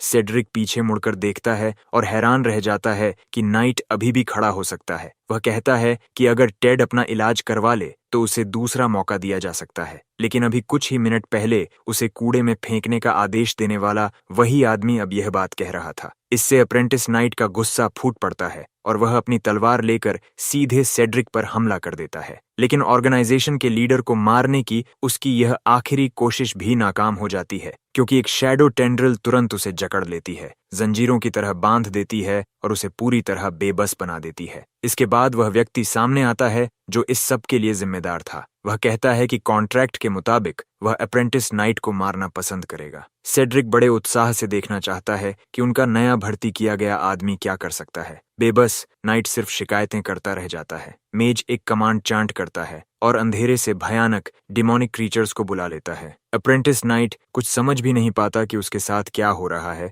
तभी उसकी रूह कंपा देने वाली मौत शुरू हो जाती है। रहम की भीख मांगने के बावजूद 5 डिमोनिक बीस्ट्स उसके एक एक हाथ, एक एक पैर और आखिर में उसका सिर तक नोचकर खा जाते हैं। उसकी चीखें पूरे टावर में गूंजती रहती हैं, जबकि उसका शरीर टुकड़ों में बिखर जाता है। अंत में टेड का सिर्फ एक पैर ही बचता है। शायद लंबे समय बाद यह सबसे भयानक मौतों में से एक थी। सेड्रिक यह दृश्य देखकर घृणा भी महसूस करता है और साथ ही काफी प्रभावित भी होता है। वह मेज को अपने ग्रुप में स्वीकार कर लेता है, लेकिन आगे से थोड़ा साफ सुथरे तरीके से मारने की मांग करता है। मेज यह सुनकर खुश हो जाता है और अपने अगले टारगेट का इंतजार करने लगता है। ऑर्गेनाइजेशन का लीडर हाल ही की उस घटना का जिक्र करता है जिसमें एक नोबल ने उनके आदमियों के साथ टक्कर ली थी, लेकिन सेड्रिक रुकने वाला नहीं है। उसकी सिर्फ एक ही इच्छा है कि डेमियन बेहद दर्दनाक और भयावह मौत मरे, और इसके लिए वह इनाम की रकम बढ़ाने तक को तैयार है। सेड्रिक मेज को उसकी कमीशन पहले ही एडवांस में दे देता है। डार्क मेज इस काम को स्वीकार करके बेहद खुश होता है और उसे पूरा करने के लिए तैयार हो जाता है। उधर हमारा लड़का थकान से हाँफते हुए अपनी शानदार ट्रेनिंग आर्क जारी रखता है। वह दोनों तरफ भारी वजन रखकर स्क्वाट्स कर रहा है, जिससे उसका शरीर और ज्यादा मजबूत बन रहा है और उसकी स्टैमिना भी तेजी से बढ़ रही है। ये ट्रेनिंग रेजिमेंट उसके लिए कमाल का साबित हो रहा है, लेकिन अजीब बात यह है कि पिछले कुछ दिन जरूरत से ज्यादा शांत रहे हैं, मानो कोई बड़ी आफत बस आने ही वाली हो। उसे पूरा यकीन था कि अब तक ब्लैक स्नेक ऑर्गेनाइजेशन उस पर हमला करने आ जाएगी। जैसे ही वह अपनी बोतल से पानी पीने वाला होता है, उसे पास में 2 असैसिन्स की मौजूदगी महसूस होती है। ये समझते ही कि वे ऑर्गेनाइजेशन के वही कमीने हैं, हमारा लड़का बिजली जैसी रफ्तार से उनकी ओर झपटता है और उन्हें दबोच लेता है। लेकिन अगले ही पल वह हैरान रह जाता है, क्योंकि जिस आदमी पर उसने हमला किया था वह कोई दुश्मन नहीं बल्कि उसका पढ़ाकू छोटा भाई एबल था। वह तुरंत उसे छोड़ देता है, जिससे उसका छोटा भाई धड़ाम से जमीन पर गिर पड़ता है। एबल अपने बड़े भाई की अविश्वसनीय ताकत देखकर स्तब्ध रह जाता है। उसे पूरा यकीन था कि अभी उसका सिर ही उड़ जाएगा। अच्छी बात यह रही कि ऐसा नहीं हुआ। दामन उससे माफी मांगता है और हाथ बढ़ाकर कहता है कि उसका ऐसा व्यवहार करने का कोई इरादा नहीं था। लेकिन एबल अपने बड़े भाई की माफी स्वीकार करने की बजाय बताता है कि उसे बार वाली पूरी घटना के बारे में पता चल चुका है, और यह भी कि डेमियन ने बार ओनर से माफी मंगवा ली थी। हालांकि उसने यह भी सुना है कि वहां लड़ाई हुई थी और दर्जनों लोग घायल हुए थे। अबेल अपने बड़े भाई पर अपने ही परिवार से झूठ बोलने का आरोप लगाता है, लेकिन उसे बहलाने की बजाय दामन ठंडे दिमाग से मान लेता है कि जो कुछ उसने सुना है वह सब सच है। ये सुनते ही अबेल हैरानी से उसके बिल्कुल सामने आ जाता है और पूछता है कि आखिर उसका भाई अकेले इतने लोगों का सामना कैसे कर सकता है। ये बात तब तक समझ में नहीं आती जब तक उसने एजेंट 47 जैसा किसी को किराए पर न रखा हो। डेमियन साफ साफ कहता है कि यह सब उसी ने किया था, लेकिन एबल फिर भी यकीन नहीं करता। उसे सिर्फ इतनी चिंता है कि उसका बड़ा भाई दोबारा उनके परिवार की इज्जत को मिट्टी में न मिलाए। वे पहले ही उसकी पुरानी हरकतों की वजह से पैदा हुई परेशानियों को संभालते संभालते थक चुके हैं। अपने छोटे भाई की नाराजगी को पूरी तरह समझते हुए दामन उसके सिर पर प्यार से हाथ फेरता है और सोचता है कि उसका छोटा भाई दिल का बेहद साफ है और हमेशा अपने परिवार के लिए अच्छा ही चाहता है। यही वजह है कि उसे उसकी बातों पर बिल्कुल भी गुस्सा नहीं आता, बल्कि वह मुस्कुराते हुए एबल से कहता है कि अब उन्हें किसी बात की चिंता करने की जरूरत नहीं है। उसी समय उनकी मुलाकात विक्टर बीच में ही रोक देता है, जो हाँफता हुआ वहां पहुंचता है और एक बेहद चौंकाने वाली बुरी खबर सुनाता है। उसकी अचानक दी गई सूचना सुनकर दोनों यंग मास्टर्स तुरंत सतर्क हो जाते हैं। अगले ही दृश्य में वे तेजी से फैमिली एस्टेट की ओर दौड़ते हैं और दरवाजा खोलकर अंदर घुसते हैं। वहां वे अपने माता पिता को एक आदमी के सामने बैठे हुए देखते हैं। यही वही आदमी है जो पहले प्यार की तलाश में जाने की बात कर रहा था, या जो भी उसका मतलब था। डेमियन को इतनी जल्दी आते देखकर वह घमंडी आदमी मासूमियत से कहता है कि वह सिर्फ बैंक्वेट हॉल में हुई घटना के बारे में बताने आया है। यही है अर्विन लायन ब्लूम,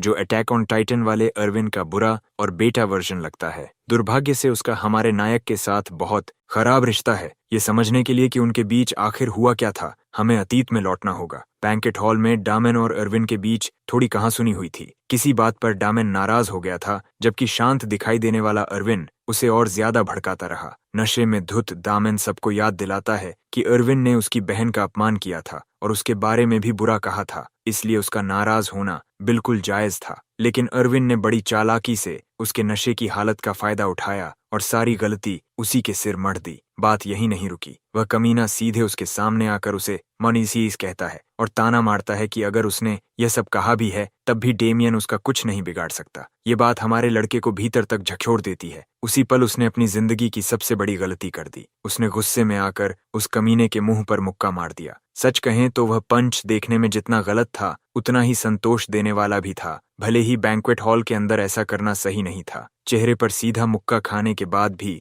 वह नोबल विजयी मुस्कान देता है, मानो वह शुरू से यही चाहता था कि मामला इसी मोड़ पर पहुंचे और यहीं से कहानी फिर वर्तमान में लौट आती है। डेमियन अब पूरी तरह समझ चुका है कि अर्विन ने जानबूझकर वह मुक्का खाया था। असल में वह इतना कुशल था कि नाइट बनने के बेहद करीब था, इसलिए उस पंच से बचना उसके लिए बिल्कुल आसान था। अब साफ हो जाता है कि यह चालाक आदमी शुरू से इसी पल का इंतजार कर रहा था। इस फैमिली मीटिंग में यह आदमी पूरे आत्मविश्वास के साथ हमारे लड़के के माता पिता से कहता है कि वह उनकी बेटी लुईस की बहुत प्रशंसा करता है। शुरुआत में विक काउंट समझ ही नहीं पाता कि अर्विन आखिर कहना क्या चाहता है, लेकिन तभी यह कैप्टन डूशबैग खुलेआम अपने और दामन की बहन के बीच शादी का प्रस्ताव रख देता है। यह ऐलान पूरे हक्सीन परिवार को झकझोर देता है। दामन अंदर ही अंदर अपनी नाराजगी दबा लेता है, क्योंकि उसे पता है कि यही सब उसकी पिछली जिंदगी में भी हुआ था। उस हरामी ने उसके परिवार की मजबूर हालत का फायदा उठाया था। अर्विन आगे कहता है कि वह बैंक्वेट हॉल में जो हुआ उसे भूल जाएगा, लेकिन सिर्फ तभी जब वे उसके परिवार का हिस्सा बन जाए, ताकि दोनों घरानों के बीच कोई दुश्मनी न रहे। लेकिन उसके पिता बिना किसी हिचकिचाहट के इस प्रस्ताव को सख्ती से ठुकरा देते हैं। जब अर्विन को पता चलता है कि लुईस की पहले से ही सगाई तय है, तो उसकी झुंझलाहट और बढ़ जाती है। फिर वह बैंक्वेट हॉल में हुई अपनी बेइज्जती का मुद्दा उठाता है और हैक्सिन परिवार को याद दिलाता है कि उसके प्रस्ताव को ठुकराने की कीमत वे कभी नहीं चुका पाएंगे। इसका अंत बहुत भयानक होगा। वह उन्हें आखिरी विकल्प देता है, या तो अपनी बेटी की शादी उससे कर दें या फिर परिणाम भुगतने के लिए तैयार रहें। विक काउंट के लिए यह सचमुच बहुत कठिन फैसला था, क्योंकि लायन ब्लूम परिवार रईसों में बेहद शक्तिशाली था। फिर भी वह अच्छी तरह जानता था कि अर्विन असल में कितना घटिया इंसान है। एक पिता होने के नाते वह अपनी बेटी के साथ इतना शर्मनाक व्यवहार होने नहीं दे सकता था। तभी अचानक लुईस खुद सामने आ जाती है। वह खुद को बलिदान के रूप में पेश करते हुए इस शादी की शर्त मान लेती है। अपनी ही बेटी को इस तरह खुद को कुर्बान करते देख विक काउंट टूट जाता है।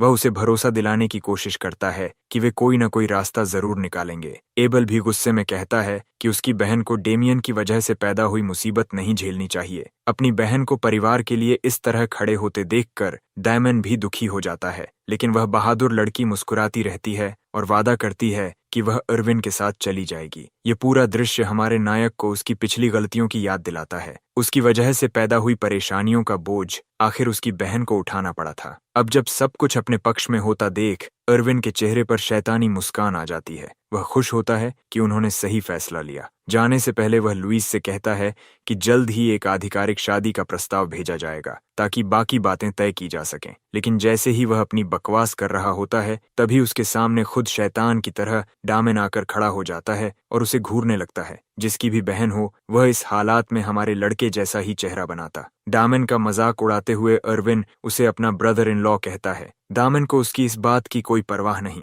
लेकिन ओरिजिनल टाइमलाइन में उसने उसकी बहन की जिंदगी बर्बाद कर दी थी, और यही बात उसे इस बार वही सब दोबारा होने से रोकने की ताकत देती है। लुईस यकीन ही नहीं कर पाती कि उसका भाई उसके लिए खड़ा हो गया है। डामेन धीरे से कुछ ऐसा बड़बड़ाता है जिसे कोई समझ नहीं पाता, और वह घमंडी सुनहरे बालों वाला नोबल भी नहीं, लेकिन एक चीज वह अच्छी तरह समझता है, माइक टाइसन जैसा अपरकट जो उसे सीधा आसमान की तरफ उड़ा देता है। ये सच है कि डेमियन को दोबारा अर्विन की उकसावे वाली चाल में नहीं फंसना चाहिए था, लेकिन वह चुप बैठकर इस हरामी को अपने परिवार को बर्बाद करते हुए भी नहीं देख सकता। नोबल जमीन पर आ गिरता है, जबकि हमारा लड़का साफ शब्दों में अपनी बात कह देता है। वह अर्विन को उसकी मर्जी का कुछ भी नहीं करने देगा। ये समझने के लिए कि डामेन इस आदमी से इतनी नफरत क्यों करता है, हमें पहली टाइमलाइन में हुई घटनाओं को देखना होगा। लायन ब्लूम परिवार में भेजे जाने के बाद डामेन लंबे समय तक अपनी बहन से नहीं मिल पाया। फिर एक दिन जब उसे पता चला कि वे लोग मिलने आने वाले हैं, तो वह अपनी खुशी रोक नहीं पाया और मुस्कुराते हुए दौड़ पड़ा। अपनी बहन से मिलने के लिए बेहद उत्साहित था, लेकिन जैसे ही वह वहां पहुंचा, सब कुछ डरावना हो गया। उसके सामने उसकी खूबसूरत बहन खड़ी थी। उसके बाल ऐसे खींचे जा रहे थे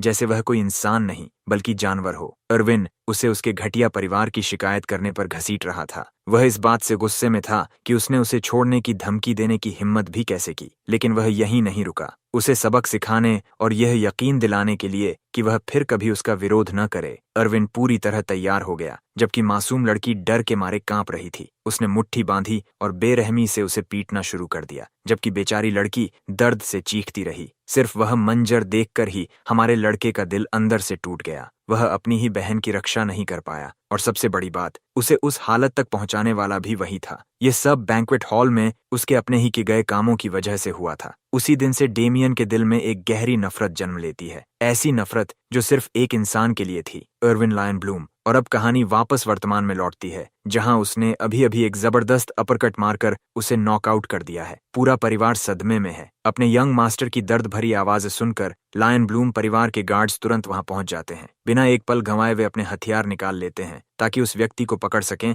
जिसने उनके यंग मास्टर को चोट पहुंचाई। डामेन एक नजर में पहचान लेता है कि ये अर्विन के एस्कॉर्ट गार्ड्स हैं। उधर अर्विन भी अपनी घटिया मुस्कान के साथ फिर से उठ खड़ा होता है। अब वह 2 बार सबके सामने बेइज्जत हो चुका था। मामला अब पूरी तरह हिंसा तक पहुंच चुका था। हैक्सीन परिवार के लोग डर से जमे खड़े थे, जबकि अरविन अपनी तलवार पकड़कर आखिर अपना असली चेहरा दिखाता है। वह तलवार निकालते हुए पूछता है कि क्या उसका ब्रदर इन लॉ इतनी जल्दी मरना चाहता है। स्थिति को खूनी लड़ाई बनने से रोकने के लिए उसके एस्कॉर्ट गार्ड्स तुरंत बीच में आने की कोशिश करते हैं, क्योंकि इससे अरविन की छवि और खराब हो सकती थी। लेकिन इस बार गुस्से से भरा वह हरामी किसी की बात सुनने को तैयार नहीं था और अपने गार्ड्स को हट जाने का आदेश देता है। जब एक गार्ड उसके आदेश का विरोध करता है तो अरविन उसे मुक्का मारकर सीधे पास की दीवार में दे मारता है। सच कहें तो वह पहली नजर में कमजोर लगता था, लेकिन असल में उसकी ताकत एक नाइट के स्तर के बेहद करीब थी। वह ठंडी निगाहों से अपने गार्ड्स को फिर हट जाने का आदेश देता है। एबल और लुईज अपने भाई की चिंता में कांप रहे थे, जबकि लायन ब्लूम का यंग मास्टर आगे बढ़ता है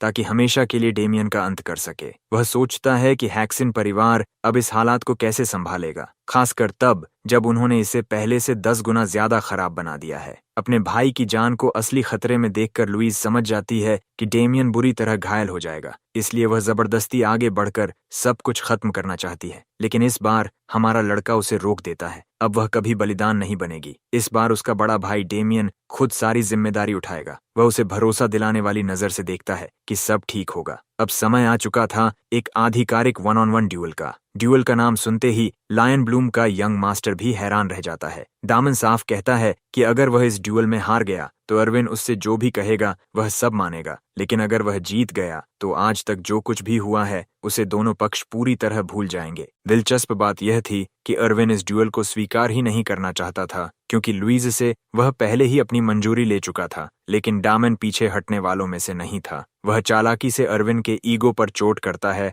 और कहता है कि ड्यूल से पीछे हटना सिर्फ कायरों का काम है। यानी सीधी भाषा में उसने उसे मर्दानगी पर चुनौती दे दी। सबसे मजेदार बात यह थी कि यह चाल सच में काम कर गई। अरविन सोचने लगा कि असली लड़ाई में वह डेमियन को आसानी से हरा देगा। उसे लगा कि यही सही मौका है डामन को हमेशा के लिए कुचलने का और फिर उसकी बहन को उससे छीन लेने का। वह निर्दयी हरामी अपनी तलवार उसकी तरफ तान कर ड्यूल स्वीकार कर लेता है। अगले ही पल डामन की मां बहुत घबरा जाती है और बीच में आना चाहती है, लेकिन अपने बेटे को इतने आत्मविश्वास से आगे बढ़ते देखकर विक काउंट को लगता है कि डेमियन के पास जरूर कोई योजना है, इसलिए अब उन्हें अपनी उम्मीदें उसी पर छोड़नी होंगी। मगर एबल अच्छी तरह जानता था कि यह स्थिति कितनी निराशाजनक है। वहां मौजूद वही अकेला इंसान था जिसे अरविन की असली ताकत का अंदाजा था। उसके हिसाब से अरविन एक आधिकारिक नाइट के बराबर था। उस नजरिए से देखें तो यह लड़ाई शुरू होने से पहले ही हारी हुई लग रही थी। घमंडी यंग मास्टर लड़ाई शुरू करना चाहता था, लेकिन वह यह देखकर चौंक गया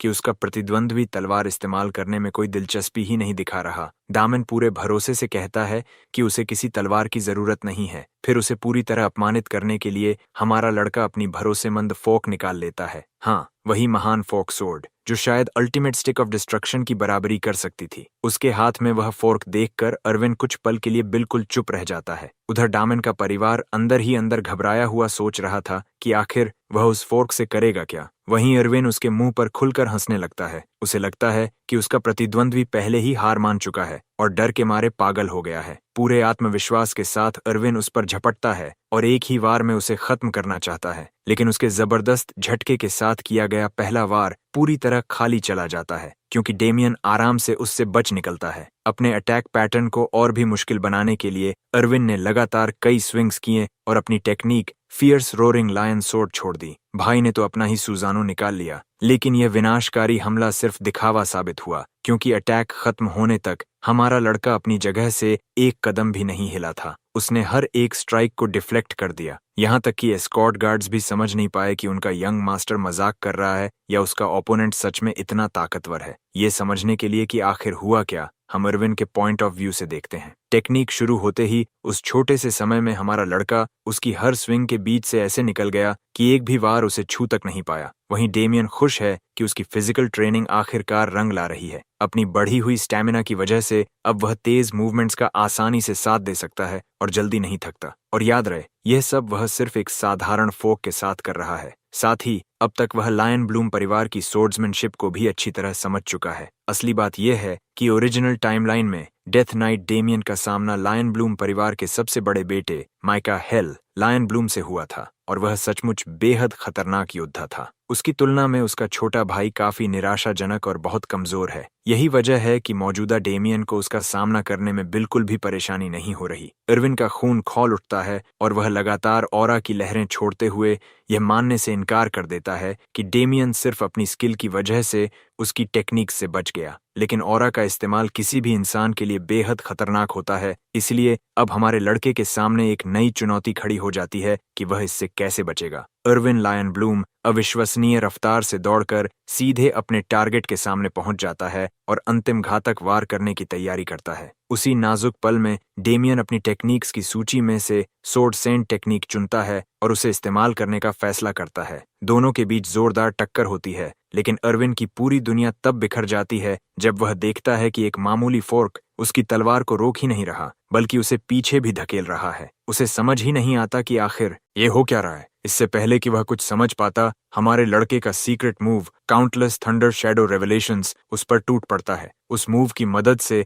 विनाश का अल्टीमेट फोर्क उसकी तलवार को बड़ी आसानी से दूर उछाल देता है। यही इरविन की सबसे बड़ी हार बन जाती है। डेमियन लड़ाई खत्म करने के लिए हाथ में फोर्क लेकर आगे बढ़ता है और वह फोर्क घमंडी नोबल की गर्दन पर वार करता है, जिससे यह मुकाबला समाप्त हो जाता है। उसके परिवार का हर सदस्य डर से सांस रोक लेता है। तुम्हें लग सकता है कि अभी एक फोर्क से हत्या कर दी गई, लेकिन हमारा लड़का काफी उदार साबित होता है। उसने सिर्फ इरविन की गर्दन को हल्का सा चुभोया, मानो उसे चेतावनी दे रहा हो कि वह इससे कहीं ज्यादा भी कर सकता था। इतनी सी चोट लगते ही यह आदमी छोटे बच्चे की तरह घबराने लगता है। बेशक अपने दिल में डेमियन सचमुच उसे मारकर दुनिया से इस बीमारी को खत्म करना चाहता था, लेकिन वह जानता है कि इस बार उसे अपने परिवार का साथ चुनना होगा और इस मामले को यहीं छोड़ देना होगा। इसलिए वह ड्यूअल खत्म घोषित करते हुए खुद को साफ विजेता बताता है और पूछता है कि क्या छोटे इरविन को इस नतीजे से कोई आपत्ति है। डर से कांपता हुआ वह घमंडी नोबल अब एक बेबस गुड़िया बन चुका था। आखिर में डेमियन उसे साफ शब्दों में वहां से दफा हो जाने के लिए कह देता है। अगर तुम्हें डेमियन का उस अपमान का जवाब देने का तरीका संतोषजनक लगा तो वीडियो को लाइक करके अपना सपोर्ट जरूर दिखाना। ड्यूल के बाद अगले दिन पूरा परिवार चुपचाप साथ बैठकर नाश्ता करता है। खाना खत्म करते ही हमारा लड़का अपनी ट्रेनिंग के लिए निकल जाता है। उसके जाते ही पूरे परिवार पर उदासी छा जाती है। खासकर उसकी माँ यह सोचकर परेशान होती है कि आखिर वे डेमियन से इस घटना के बारे में कब बात करेंगे। दूसरी तरफ एबल अभी भी मानो सिस्टम रिसेट की हालत में है। वह लगातार सदमे में है और समझ ही नहीं पा रहा कि उसका भाई अचानक इतना जबरदस्त ताकतवर कैसे बन गया। यहाँ तक कि उसके माता पिता भी चिंतित हैं। आखिरकार विक काउंट चुप्पी तोड़ते हुए कहता है कि अपने बेटे से जबरदस्ती जवाब मांगना सही नहीं होगा। उसके मुताबिक सबसे सही फैसला यही है कि जब डेमियन को सही समय लगे तब वह खुद सच्चाई बता दे। ये बात सच में अच्छी लगती है कि वे उस पर कोई दबाव नहीं डाल रहे। इसके अलावा उसके पिता भी साफ तौर पर हिल चुके हैं। हालांकि वह अपने बेटे के बारे में जानना चाहते हैं, लेकिन डेमियन की आंखों में दिखाई देने वाली मौत जैसी नजर उन्हें इतना डरा देती है कि वे उससे किसी भी बात पर सामना करने की हिम्मत नहीं जुटा पाते। हालांकि डेमियन उसका अपना खून है, फिर भी वह लड़का पहले से कहीं ज्यादा डरावना बन चुका है। अब नजरिया हमारे लड़के की तरफ बदलता है, जहां वह रॉक ली से प्रेरणा लेकर अपने शरीर पर भारी वजन बांधकर एंड्योरेंस की ट्रेनिंग कर रहा है। जैसे ही वह बाहर निकलने वाला होता है, लुइस अपने भाई के पास पहुंच जाती है। वह परिवार की पहली सदस्य है जो उस दिन हुई घटना के बारे में उससे बात करना चाहती है। जब वह सही शब्द ढूंढने की कोशिश कर रही होती है, तभी हमारा लड़का अपनी गलती समझ जाता है और तुरंत सिर झुकाकर उस परेशानी के लिए माफी मांगने लगता है जो उसने पैदा की थी। साथ ही इस बात के लिए भी कि उसकी वजह से लुइस को इतनी असहाय स्थिति में खड़ा होना पड़ा। जब वह लगातार माफी मांगता ही जा रहा होता है, तब उसकी बहन उसे रोक देती है और पूरे दिल से उसका धन्यवाद करती है। वह सचमुच उसके लिए खड़ा हुआ था और भले ही उसने इरविन के सामने अपना डर नहीं दिखाया, लेकिन अंदर ही अंदर उसे अपनी जान का डर था। सिर्फ अपने भाई की वजह से ही वह इतनी दुखद किस्मत से बच पाई। यह सुनकर डेमियन बहुत खुश होता है कि वह उसकी जिंदगी में सचमुच फर्क ला सका। यह जानकर कि उसका भाई उसे बचाने के लिए बहादुरी से उसके लिए खड़ा हुआ, लुइस उसके प्रति और भी ज्यादा आभारी हो जाती है। उसकी कृतज्ञता स्वीकार करते हुए डेमियन भी अपना आभार व्यक्त करता है। एक बहन अपने भाई के लिए अपना प्यार दिखाती है और भाई भी उसे पूरे दिल से लौटाता है। वह अब तक उसके लिए किए गए हर काम के लिए लुइस का शुक्रिया अदा करता है। इससे पहले कि लुइस समझ पाए कि उसका मतलब क्या है, डेमियन वहां से जाने की तैयारी करने लगता है। जाते समय लुइस उसे अपने साथ ले जाने के लिए एक तलवार देती है। वह दरअसल उनके पिता की सबसे प्रिय और सबसे कीमती तलवार होती है। अपने बेटे के प्रति प्यार दिखाने के लिए विक काउंट ने वह तलवार डेमियन को उपहार में दी थी, ताकि वह अपनी ट्रेनिंग में उसका इस्तेमाल कर सके। अपने पिता की इस भावना के बारे में सुनकर लड़का हैरान रह जाता है। लुइस बताती है कि भले ही उनके पिता बाहर से सख्त दिखाई देते हों, लेकिन वह डेमियन से बहुत प्यार करते हैं। मजेदार बात यह है कि वह अपने पिता की नकल करते हुए डेमियन को याद दिलाती है कि अब कभी फोर्क का इस्तेमाल मत करना, क्योंकि वह परिवार की इज्जत के खिलाफ है। डेमियन उसकी नकल से पूरी तरह यकीन कर लेता है और तलवार म्यान से निकालता है। उसे देखकर वह काफी प्रभावित होता है और महसूस करता है कि वह अपने पिता का एहसानमंद है। मजे की बात तो तब होती है जब कहानी उसके पिता के सोर्ड कलेक्शन की तरफ जाती है और पता चलता है कि उनके पास पहले से ही ढेर सारी तलवारें मौजूद हैं। वह तो बस बेवजह शिकायत कर रहे थे। अगले दृश्य में अंधेरे के साथ आतंक भी आ पहुंचता है। एक दुष्ट मेज अपनी डार्क मैजिक के साथ एक खास एस्टेट में पहुंच चुका है। रात की पहरेदारी कर रहे गार्ड्स थकान से जम्हाइयां ले रहे होते हैं और जैसे ही उनकी नजर हटती है, परछाइयां उन्हें घेर लेती हैं और पल भर में दोनों को खत्म कर देती हैं। दोनों गार्ड्स के गिरते ही वह रहस्यमय मेज फाटक के अंदर प्रवेश कर जाता है। अगले कुछ पलों में वह धीरे धीरे घर के अंदर बढ़ता है। एबल और उसके माता पिता गहरी नींद में सो रहे होते हैं। फिर वह चुपचाप लुइस के कमरे तक पहुंचता है, जो खुद भी बेखबर सो रही होती है और उसे बिल्कुल पता नहीं होता कि एक दुष्ट आदमी उसके ऊपर खड़ा है। ब्लैक स्नेक की तरफ से यहाँ आने के बावजूद ये गंदा इंसान उसे घूरते हुए आनंद ले रहा होता है। उसे लगता है कि उसे अब खेलने के लिए कोई दिलचस्प चीज मिल गई है। तभी पीछे से आती एक आवाज उसे चौंका देती है। वह हमारा लड़का होता है, जो दरवाजे पर खड़ा अपनी ऑरा को इतना प्रभावशाली बना रहा होता है कि और भी ज्यादा खतरनाक दिखाई दे। वह उस हरामी को घृणा भरी नजरों से देखता है और उसके इरादों पर सवाल उठाता है। डेमियन बताता है कि उसे उनके घर के आसपास एक अजीब एनर्जी महसूस हुई थी, इसलिए वह जांच करने चला आया। डार्क मेज के नजरिए से यह बात काफी दिलचस्प है। उसने एक खास तरह का मैजिक इस्तेमाल करके पूरे घर को सुला दिया था, लेकिन डेमियन उस जादू से बिल्कुल भी प्रभावित नहीं हुआ। इतना ही नहीं, डेमियन के पीछे मौजूद होने का एहसास भी उसे तब तक नहीं हुआ जब तक उसने खुद बोलना शुरू नहीं किया। सिर्फ यही बातें उसे यकीन दिलाने के लिए काफी थीं कि यह लड़का बेहद खतरनाक है, इसलिए वह तुरंत पलटकर वेजिटा की तरह अपना हमला छोड़ देता है। लेकिन हमारा लड़का उस मैजिक ब्लास्ट से बच निकलता है। डेमियन तुरंत दूसरी जगह पहुंच जाता है और डार्क मेज लगातार परेशान होता रहता है, क्योंकि उसे समझ ही नहीं आता कि आखिर हो क्या रहा है। डेमियन अपनी तलवार तैयार करता है और वही सवाल उसी पर पलट देता है, याद दिलाते हुए कि उनके घर में घुसपैठ उसी ने की है। तभी मेज को एहसास होता है कि वह दरअसल हैक्सन परिवार के अपने असली टारगेट डेमियन से ही बात कर रहा है। उसकी पहचान पक्की होते ही हमारा लड़का अपनी तलवार पूरी तरह खींच लेता है। जानलेवा नजरों से मेज को घूरता है और गुस्से में पूछता है कि आखिर उसने उसकी बहन के कमरे में कदम रखने की हिम्मत क्यों की। शक्तिशाली मैजिक अटैक ने पूरे घर को हिला दिया और बाकी परिवार की नींद खुल गई। मेज को एहसास हो गया कि अगर सर्वेंट्स भी जाग चुके हैं तो वह बड़ी मुसीबत में पड़ जाएगा। उसे अपने आदेश के अनुसार यह काम बिना कोई निशान छोड़े पूरा करना था, इसलिए डार्क मेज फिलहाल पीछे हटने का फैसला करता है। जैसे ही वह शैडो मिस्ट में बदलकर गायब होने लगता है, डेमियन उसे रोकने की कोशिश करता है, लेकिन हवा से लड़कर कोई क्या कर सकता है। इसी वजह से उसका दुश्मन खिड़की से बाहर निकल जाता है और दूर अंधेरे में गायब हो जाता है। खतरा टलने के बाद डेमियन अचानक डार्क मेज की डार्क एनर्जी का एक छोटा सा अंश देख लेता है। ऐसा लगता है कि वह अपनी कुछ एनर्जी पीछे छोड़ गया था। अगले दृश्य में नजरिया सर्वेंट्स की तरफ बदलता है। उन्होंने अभी अभी विक काउंट के सबसे प्रिय घोड़े की भयावह हालत देखी है। अगर यह खबर बाहर फैल गई तो विक काउंट का गुस्सा भड़क उठेगा। सबसे अजीब बात यह है कि अभी कुछ ही दिन पहले तक घोड़ा बिल्कुल ठीक था। जब सर्वेंट्स डर के मारे आपस में बातें कर रहे होते हैं, तभी डेमियन अचानक वहां पहुंचकर उन्हें चौंका देता है और अपनी चिंता भी जताता है। यंग मास्टर के अचानक आने से वे घबरा जाते हैं, लेकिन डेमियन उन्हें भरोसा दिलाता है कि घबराने की कोई जरूरत नहीं है, क्योंकि वह उनमें से किसी को भी जिम्मेदार ठहराने नहीं आया। वह सिर्फ खुद इस मामले की जांच करना चाहता है, इसीलिए वह सभी को वहां से चले जाने का आदेश देता है। अकेले रह जाने के बाद डेमियन घोड़े की हालत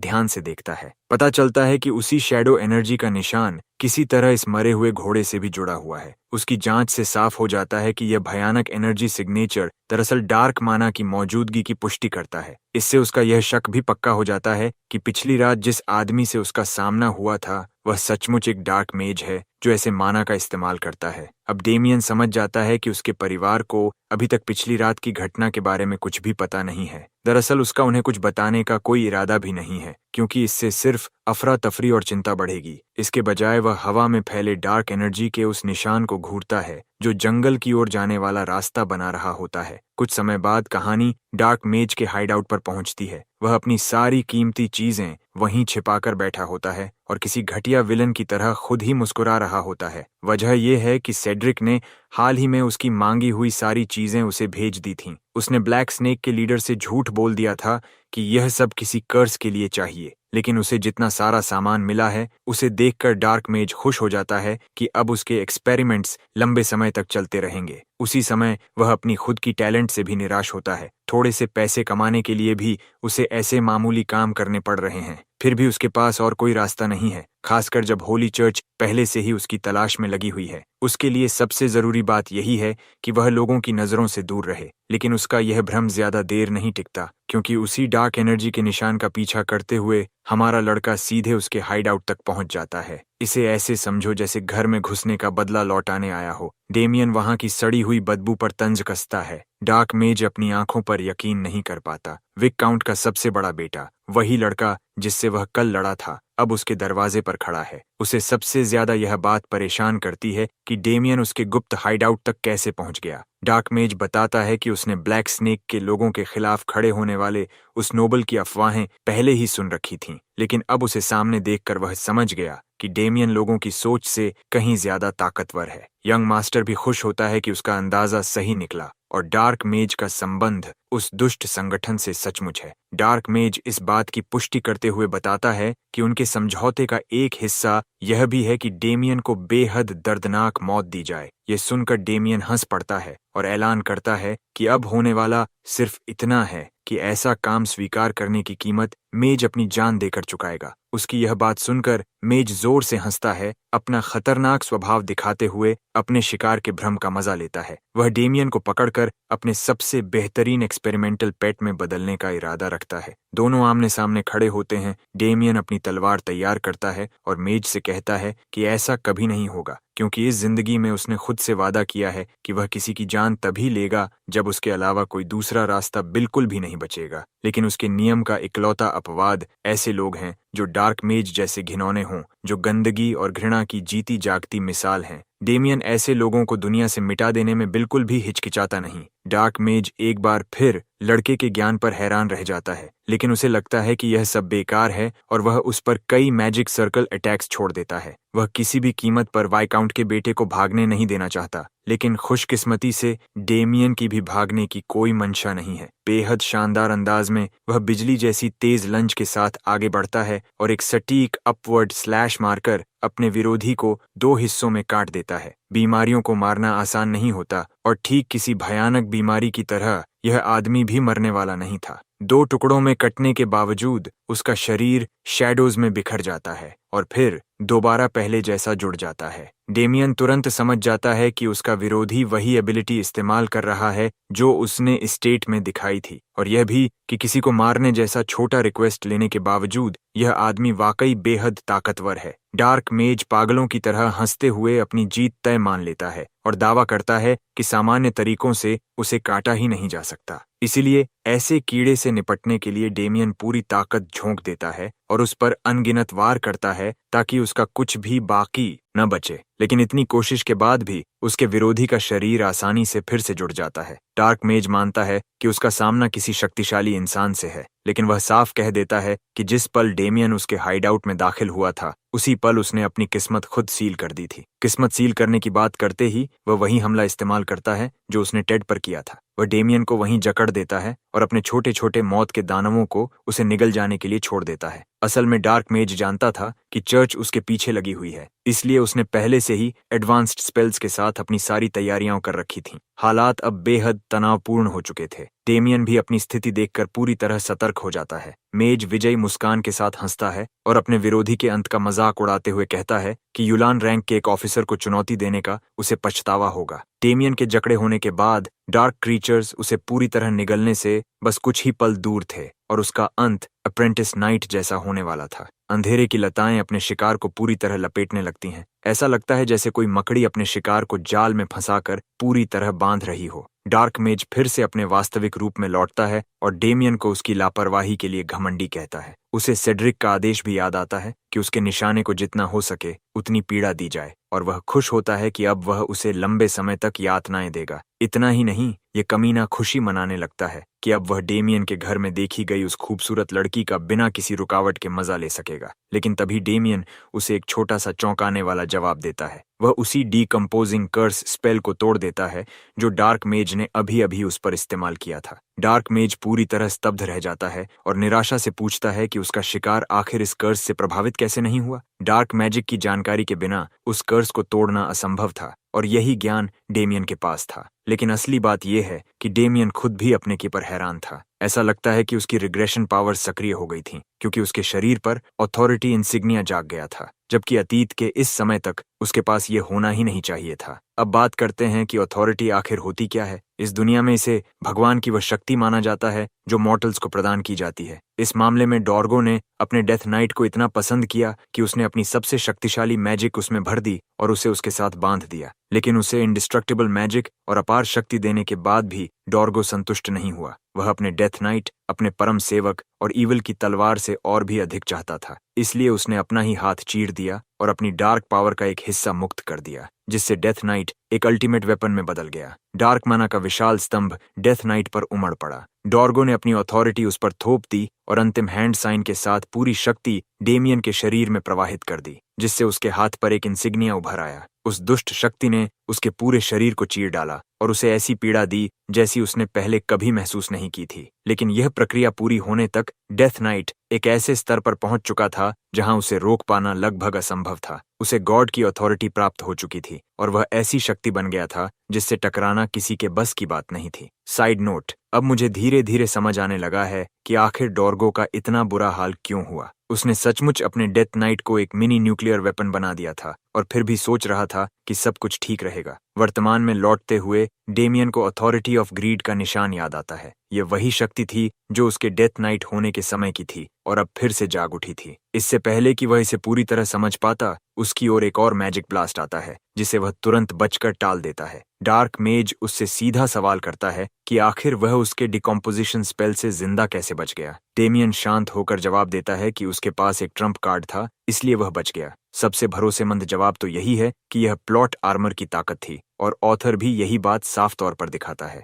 लड़ाई पर वापस आते हुए डेमियन अब अपने विरोधी और उसके यूलन से संबंध को समझ चुका था। यूलान दरअसल एक और ऑर्गेनाइजेशन थी जो ब्लैक स्नेक से भी कहीं ज्यादा खतरनाक थी और डार्क मैजिक का इस्तेमाल करके असैसिनेशन करती थी। उनके सामने ब्लैक स्नेक की कोई औकात नहीं थी, इसलिए यह बिल्कुल भी हैरानी की बात नहीं थी कि यह डार्क मेज इतना ताकतवर निकला। डार्क मेज भी हालात का आकलन करता है और समझ जाता है कि वह इस लड़ाई को ज्यादा देर तक नहीं खींच सकता, खासकर तब जब उसका विरोधी पूरी तरह अप्रत्याशित हो। वह अपना अल्टीमेट वेपन चर्च के लिए बचाकर रखना चाहता था, लेकिन अब उसे लगता है कि उसे अभी इस्तेमाल करने का समय आ गया है। उसकी ब्रेसलेट चमकदार हरे रंग से दमकने लगती है और उसके शरीर से माना की एक विशाल लहर फूट पड़ती है, जबकि वह धीरे धीरे खुद पर से नियंत्रण खोने लगता है। डेमियन भी तुरंत समझ जाता है कि यह आदमी डार्क माना की बेहद खतरनाक मात्रा का इस्तेमाल कर रहा है। उसके अनुमान के मुताबिक वह ब्रेसलेट माना स्टोर करने वाला कोई आर्टिफैक्ट था। अगले ही पल हालात पल भर में पूरी तरह बदल जाते हैं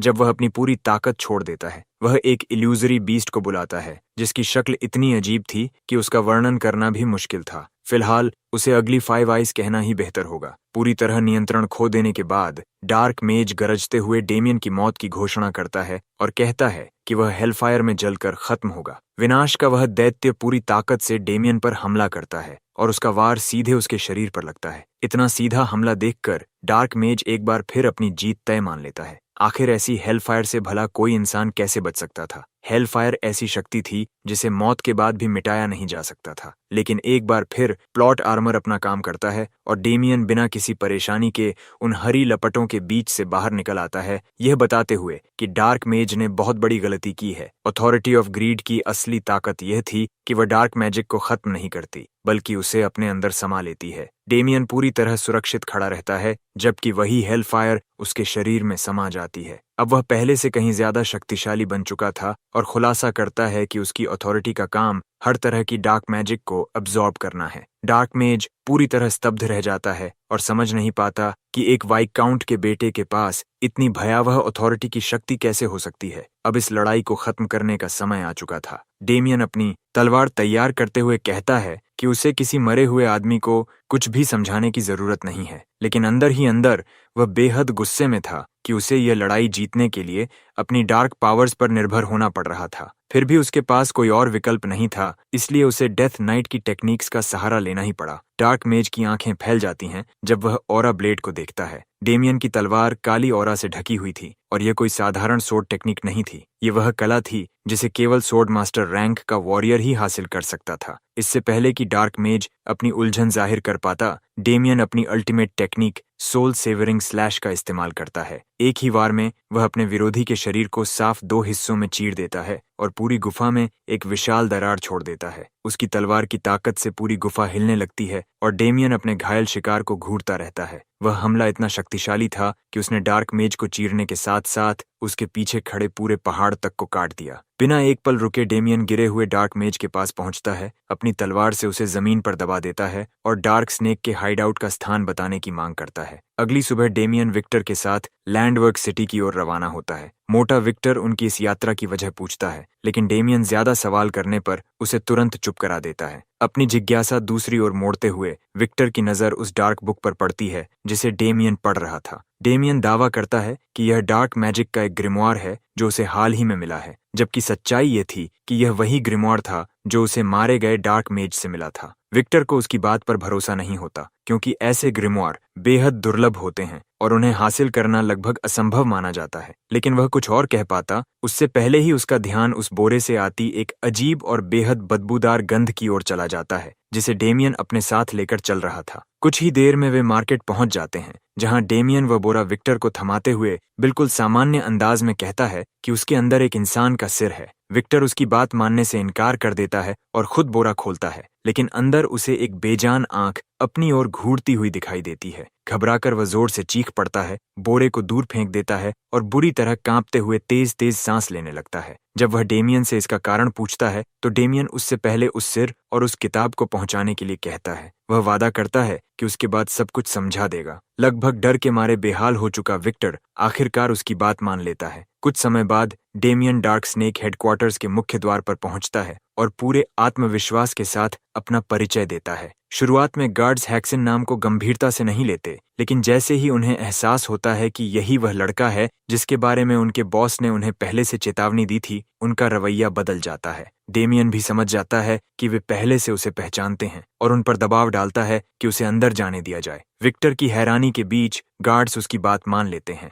लेकिन जैसे ही वे उसे अंदर जाने देते हैं, उनमें से एक गार्ड अचानक आसमान में एक फ्लेयर छोड़ देता है। कुछ ही सेकंड में पूरा कंपाउंड असैसिन्स और बाउंटी हंटर्स से भर जाता है, जो हथियार निकालकर डेमियन को चारों ओर से घेर लेते हैं। उनके अनुसार यह उनके बॉस की तरफ से उसके लिए तैयार किया गया स्वागत था। फिर भी पूरी तरह घिर जाने के बावजूद डेमियन बिल्कुल शांत रहता है। उसे पूरा यकीन था कि वे अपने इस फैसले पर बहुत जल्द पछताएंगे। दूसरी ओर हेडक्वार्टर्स के अंदर डार्क स्नेक का बॉस सेड्रिक लैंडवर्क के गवर्नर और उसके नशे में धुत नाइट के साथ दोपहर का भोजन कर रहा था। गवर्नर खाने और साथ का भरपूर आनंद लेते हुए बड़ी सहजता से सेड्रिक को पूरे शहर के रेड लाइट डिस्ट्रिक्ट का नियंत्रण देने की पेशकश कर देता है। यह सुनकर सेड्रिक खुशी से भर उठता है, लेकिन उसे चिंता होती है कि कहीं दूसरे लोग इसका विरोध न करें। गवर्नर तुरंत उसे भरोसा दिलाता है कि उसके पास इतना अधिकार है कि वह किसी भी विरोध को हमेशा के लिए चुप करा सकता है। नशे में झूमता हुआ नाइट किसी काम में अपनी मदद देने की कोशिश करता है, लेकिन सेड्रिक उसे टाल देता है और कहता है कि नाइट्स पहले से ही उनकी रक्षा करके अपना काम कर रहे हैं, इसीलिए ऐसी छोटी मोटी बातों पर अपनी ताकत बर्बाद करने की जरूरत नहीं है।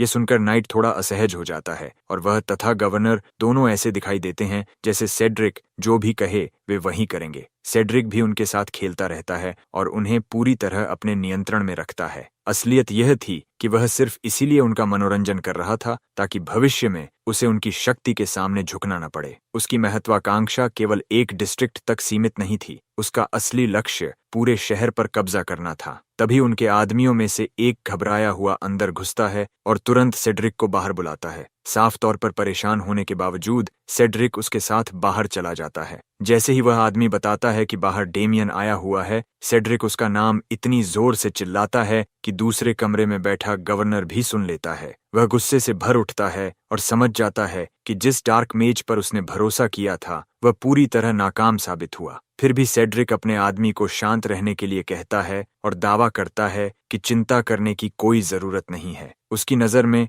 डेमियन खुद चलकर अपने मौत के जाल में आया था, और अगर सब कुछ योजना के मुताबिक न भी हुआ तब भी उसके पास एक ऐसा व्यक्ति था जो उसका एहसानमंद था और किसी भी हालत में यह काम पूरा कर देगा। कुछ गड़बड़ महसूस करते हुए सेड्रिक बाहर निकलकर हालात देखने आता है और यह देखकर दंग रह जाता है कि उसके असैसिन्स जमीन पर हारे पड़े हैं, जबकि डेमियन पूरी तरह सुरक्षित उनके सामने खड़ा है। यह दृश्य उसे भीतर तक हिला देता है। उसने हमेशा यही सुना था कि डामन हैक्सिन केवल एक निकम्मा विकाउंट का बेटा है, लेकिन उसके सामने खड़ा यह लड़का साफ दिखा रहा था कि उसके पास असली ताकत है। तभी उसके मन में शक पैदा होता है कि कहीं उसके डार्क मेजेस को खत्म करने वाला भी यही तो नहीं था। घबराहट में वह तुरंत वापस अंदर भागता है ताकि और मदद बुला सके। बाहर मौजूद मेजेस अपने स्टाफ का इस्तेमाल करके डेमियन पर एक विशाल फायरबॉल छोड़ते हैं, लेकिन उनकी हैरानी की सीमा नहीं रहती जब डेमियन अपनी तलवार से उसे रोक देता है और अपनी काउंटलेस थंडर टेक्निक का इस्तेमाल करके पूरे हमले को पलटकर उन्हीं की तरफ वापस भेज देता है। लौटते हुए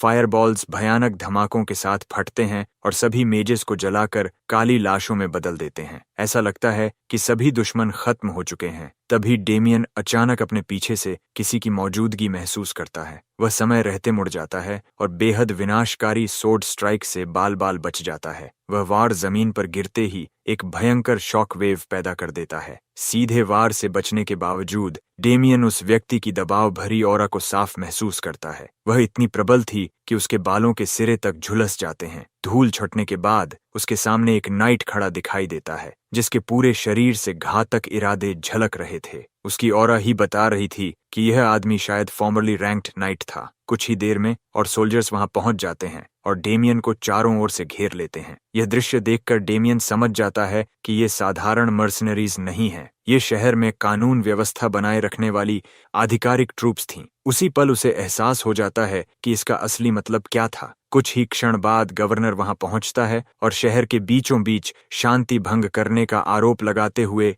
डेमियन पर चिल्लाने लगता है। सेड्रिक उसके बगल में घमंड से खड़ा रहता है, जबकि गवर्नर सबके सामने घोषणा करता है कि डेमियन को केवल सेड्रिक जैसे सम्मानित बिजनेसमैन पर हमला करने के लिए ही नहीं, बल्कि उसके कर्मचारियों पर हमला करके उन्हें मार डालने के लिए भी सजा दी जाएगी। शहर के लोग यह देखकर पूरी तरह हैरान रह जाते हैं कि गवर्नर आखिर उस मोटे आदमी का साथ क्यों दे रहा है। गवर्नर के पास आत्मविश्वास से खड़ा सेड्रिक मान लेता है कि अब डेमियन सचमुच बड़ी मुसीबत में फंस चुका है, लेकिन डेमियन बिल्कुल भी नहीं घबराता। वह सेड्रिक को ब्लैक स्नेक का लीडर पहचान लेता है और अपनी तीखी अडिग नजरों से सीधे उसी पर आरोप लगाता है। डेमियन को पहले से शक था कि ब्लैक स्नेक का लीडर कुछ प्रभावशाली लोगों से जुड़ा हुआ है, लेकिन उसका प्रभाव इतना बड़ा होगा यह उसने भी नहीं सोचा था। वह खुलेआम गवर्नर को भी लताड़ता है कि वह ऐसे आदमी का साथ दे रहा है। गवर्नर बिना विचलित हुए उससे आत्मसमर्पण करने को कहता है, लेकिन डेमियन साफ इनकार कर देता है और कहता है कि उसने कोई अपराध नहीं किया है। धीरे धीरे धैर्य खोते हुए गवर्नर अपने नाइट रॉबर्ट को आदेश देता है कि वह इस मामले को संभाले। आदेश मिलते ही रॉबर्ट आगे बढ़ता है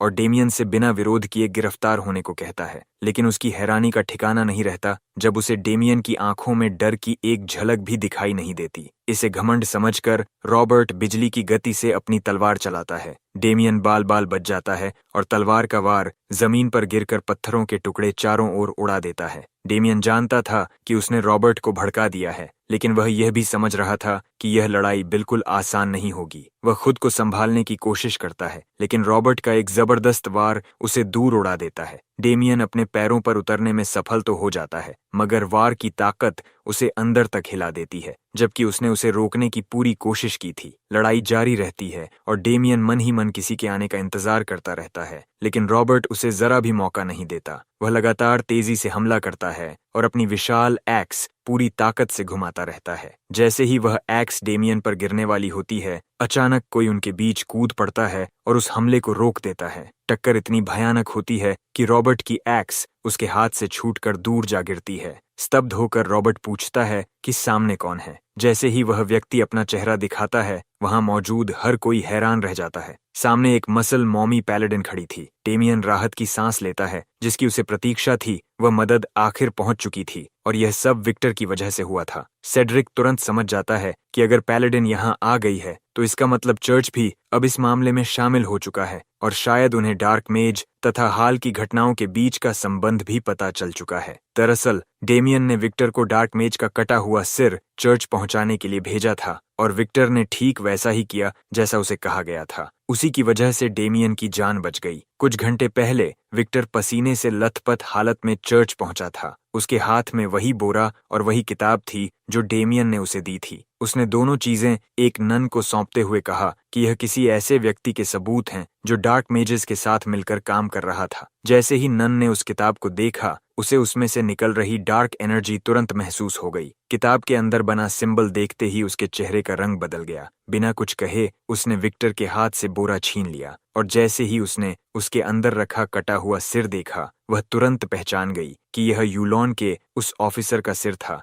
जिसकी लंबे समय से तलाश की जा रही थी। उसने बिना एक पल गंवाए अपना नन वाला वस्त्र उतार दिया और उसके नीचे छिपा उसका बेहद मांसल शरीर दिखाई देने लगा। फिर उसने तुरंत विक्टर से पूछा कि उसे ये चीजें किसने भेजी हैं। अब वर्तमान में लौटते हुए वह पैलेडिन डामियन से आखिरकार मिलने को लेकर उत्साहित दिखाई देती है और सबके सामने घोषणा करती है कि अब से यह पूरा मामला चर्च संभालेगा। डेमियन सम्मानपूर्वक उसकी बात मान लेता है। यही वह परिणाम था जिसकी उसे शुरुआत से उम्मीद थी। अपने भगवान की सेवा में समर्पित पैलेडिन्स अपनी दया और करुणा के लिए जाने जाते हैं, लेकिन जब बात डीमंस और डार्क आर्ट्स की आती है तो वे जरा भी दया नहीं दिखाते। उस समय वे बेहद कठोर और लगभग कट्टर बन जाते हैं। आखिर वे चर्च की अग्रिम सेना थे। इस नए घटनाक्रम के साथ डेमियन समझ जाता है कि अब चर्च उसके पक्ष में खड़ा है। यह सब सोचते हुए पैलेडिन आगे बढ़ती है और वहां मौजूद नागरिकों को संबोधित करती है। वह घोषणा करती है कि शहर के भीतर किसी के डार्क मेजेस के साथ संपर्क में होने के सबूत मिलने के कारण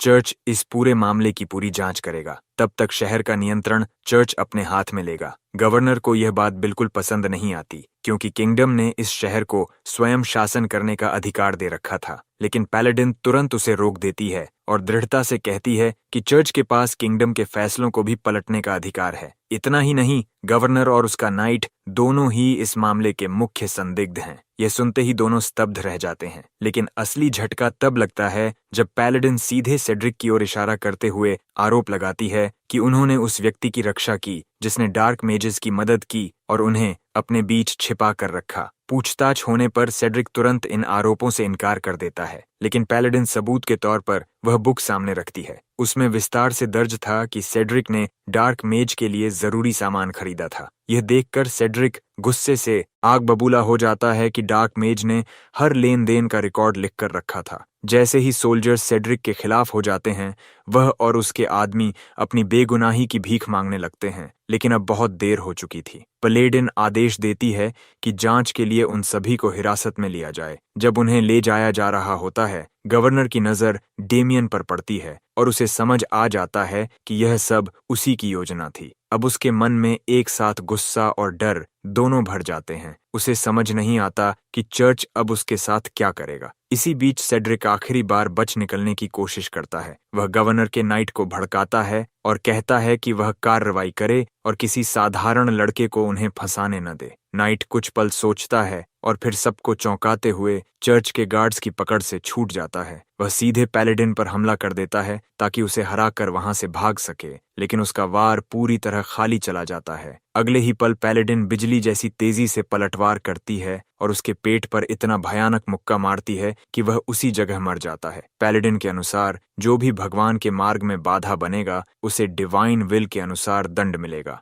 नाइट का अंत देखकर सेड्रिक बिना समय गंवाए घुटनों पर बैठ जाता है, जबकि गवर्नर अब भी विरोध करता रहता है। दूसरी ओर डेमियन और विक्टर केवल यह दृश्य देख रहे थे, जहां ब्लैक स्नेक का लीडर पूरी भीड़ के सामने घुटनों पर झुका हुआ था। डेमियन मन ही मन विक्टर का धन्यवाद करता है। अपनी समझ के अनुसार वह महसूस करता है कि पैलेडिन उसकी अपेक्षा से भी अधिक शक्तिशाली है। उसकी ऑरा और प्रेजेंस देखकर वह अंदाजा लगाता है कि वह शायद एज्योर फ्लेम की अप्रेंटिस है। एज्योर फ्लेम को चर्च का सबसे शक्तिशाली वॉरियर माना जाता है, जो अनेक ताकतवर दुश्मनों को हराने के लिए प्रसिद्ध है। इसी सोच में डूबे डेमियन को पैलेडिन उसके नाम से पुकारती है और यूलान के डार्क मेज को खत्म करने के लिए उसका धन्यवाद करती है। वह उसे भरोसा दिलाती है कि चर्च उसके प्रयासों को मान्यता देगा और उस पर कोई आरोप नहीं लगाया जाएगा। वह यह भी बताती है कि चर्च जानता है कि डेमियन ने उनसे केवल डार्क मेज की सूचना देने के लिए संपर्क नहीं किया था, बल्कि ब्लैक स्नेक संगठन पर अपने हमले को सही ठहराने के लिए भी इस पूरे मामले का इस्तेमाल किया था। यह सुनकर डेमियन माफी मांगता है और बताता है कि डार्क मेज ने उसके परिवार को नुकसान पहुंचाने की कोशिश की थी। उसकी बात सुनकर पैलेडिन भावुक हो जाती है और उसे किसी भी गलती से मुक्त घोषित कर देती है।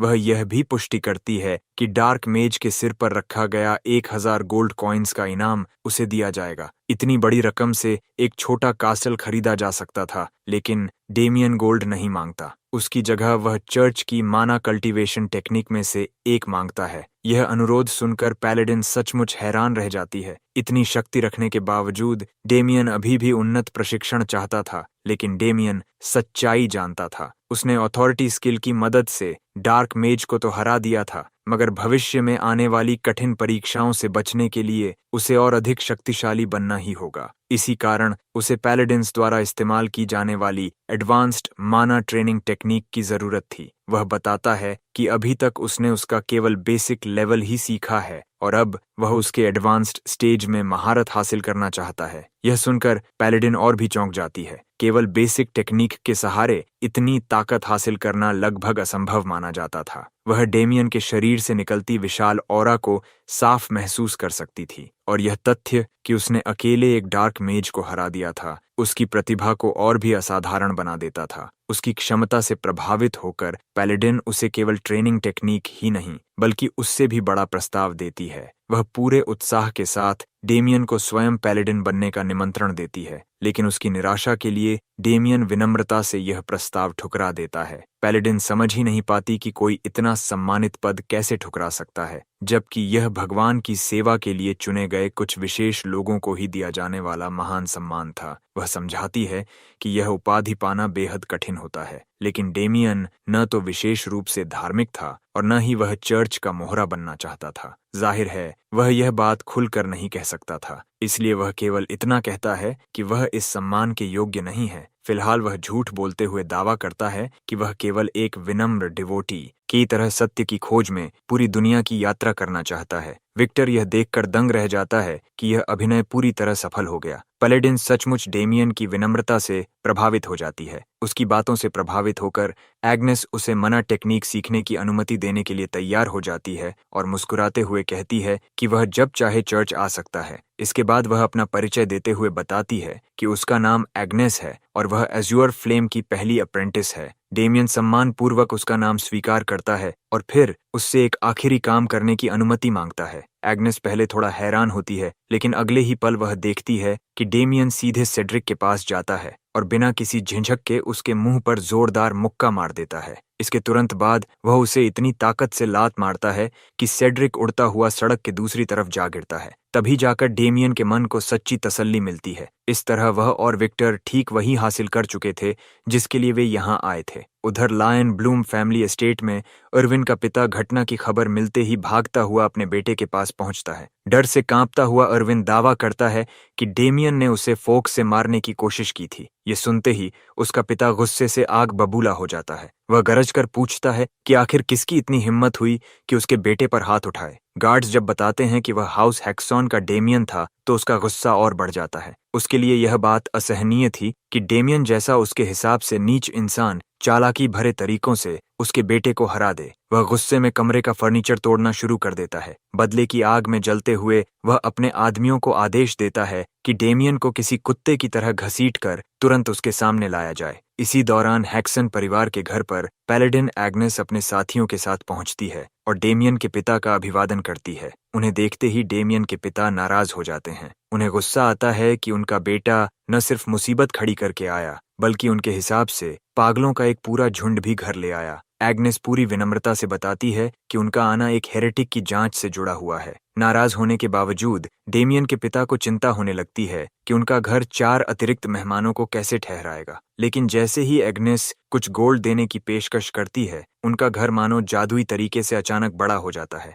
बाद में जब डेमियन के माता पिता अपने कमरे में चले जाते हैं, एग्नेस उसे अपने यहाँ ठहरने की अनुमति देने के लिए धन्यवाद देती है। डेमियन ने कभी नहीं सोचा था कि वह उससे ऐसी कोई विनती करेगी, लेकिन उसकी हैरानी यहीं खत्म नहीं होती। एग्नेस कहती है कि वह उससे कुछ निजी सवाल भी पूछना चाहती है। शायद गॉस्पेल फैलाने के अपने काम के तहत वह ऐसा करना चाहती थी। तभी डेमियन के माता पिता उनकी बातचीत सुन लेते हैं और उसे किसी प्रेम प्रसंग की तरह गलत समझ बैठते हैं, जिससे डेमियन और भी ज्यादा शर्मिंदा हो जाता है। आखिरकार एग्नेस असली बात पर आती है। वह डेमियन को वही माना ट्रेनिंग टेक्निक देती है जिसकी उसने मांग की थी और उसके साथ एक सोर्ड टेक्निक भी सौंपती है। वह समझाती है कि ये दोनों टेक्निक्स एक दूसरे के साथ पूरी तरह मेल खाती हैं। विनाशकारी सोर्ड स्टाइल और एडवांस्ड एनर्जी कल्टीवेशन मेथड वाली ये दोनों किताबें डेमियन ने अपनी पिछली जिंदगी में भी कभी नहीं देखी थीं। जैसे ही वह उनमें से एक किताब पलटना शुरू करता है, एग्नेस लगातार बताती रहती है कि इन्हें हासिल करना कितना मुश्किल था। वह यह भी जताती है कि उसने उसकी मदद करने के लिए कितनी मेहनत की। इतना ही नहीं,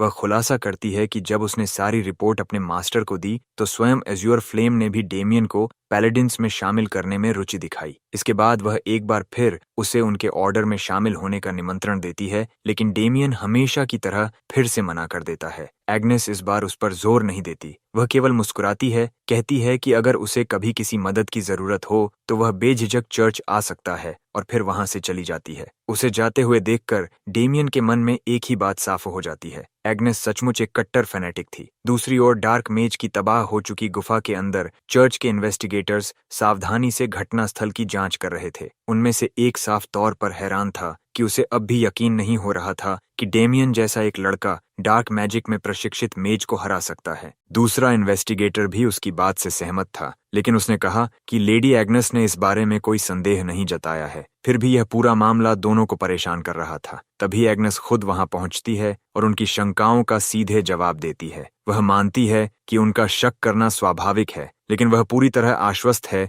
कि डेमियन सच बोल रहा है। एक इन्वेस्टिगेटर कहता है कि फिर भी वे समझ नहीं पा रहे कि उसने यह सब कैसे किया। जवाब में एग्नेस बताती है कि वे डेमियन से पूरी घटना पहले ही सुन चुके हैं। वह समझाती है कि जिस दिन उसका सर्वेंट डार्क मेज का कटा हुआ सिर लेकर चर्च आया था, उस दिन उसे भी डेमियन की क्षमता पर संदेह था। इसीलिए बाद में जब असैसिन्स ने उस पर हमला किया तो वह छिपकर उसे देखने के लिए वहीं रुक गई। उसकी उम्मीदों के विपरीत डेमियन ने उन सभी को पूरी तरह परास्त कर दिया, लेकिन जिसने उसे सबसे ज्यादा चौंकाया वह यह था कि डेमियन ने केवल अपनी तलवार से एक फायरबॉल को पलट दिया था। ये सुनते ही दोनों इन्वेस्टिगेटर्स पूरी तरह अविश्वास में पड़ जाते हैं, लेकिन एग्नेस समझाती है कि उसने ऐसे वॉरियर्स के बारे में सुना है जो एक निश्चित स्तर तक पहुंचने के बाद केवल अपनी स्किल और ऑरा कंट्रोल के दम पर मैजिक अटैक्स को भी मोड़ सकते हैं। इन्वेस्टिगेटर्स में से एक अनुमान लगाता है कि शायद डेमियन एक स्वॉर्ड मास्टर है, लेकिन एग्नेस इस बात को लेकर निश्चित नहीं होती। फिर भी उसे पूरा विश्वास था कि डेमियन कम से कम एक असाधारण प्रतिभाशाली वॉरियर जरूर है। वह यह भी बताती है कि यूलन की हार के बाद उसने डेमियन को अपने मास्टर से मिलवाने के बारे में सोचा था, क्योंकि उसे लगा कि वह चर्च के लिए एक बेहद मूल्यवान व्यक्ति साबित हो सकता है। इतना कहकर वह दोनों इन्वेस्टिगेटर्स को सख्त आदेश देती हैं कि वे बेकार के संदेह छोड़कर अपने काम पर ध्यान दें।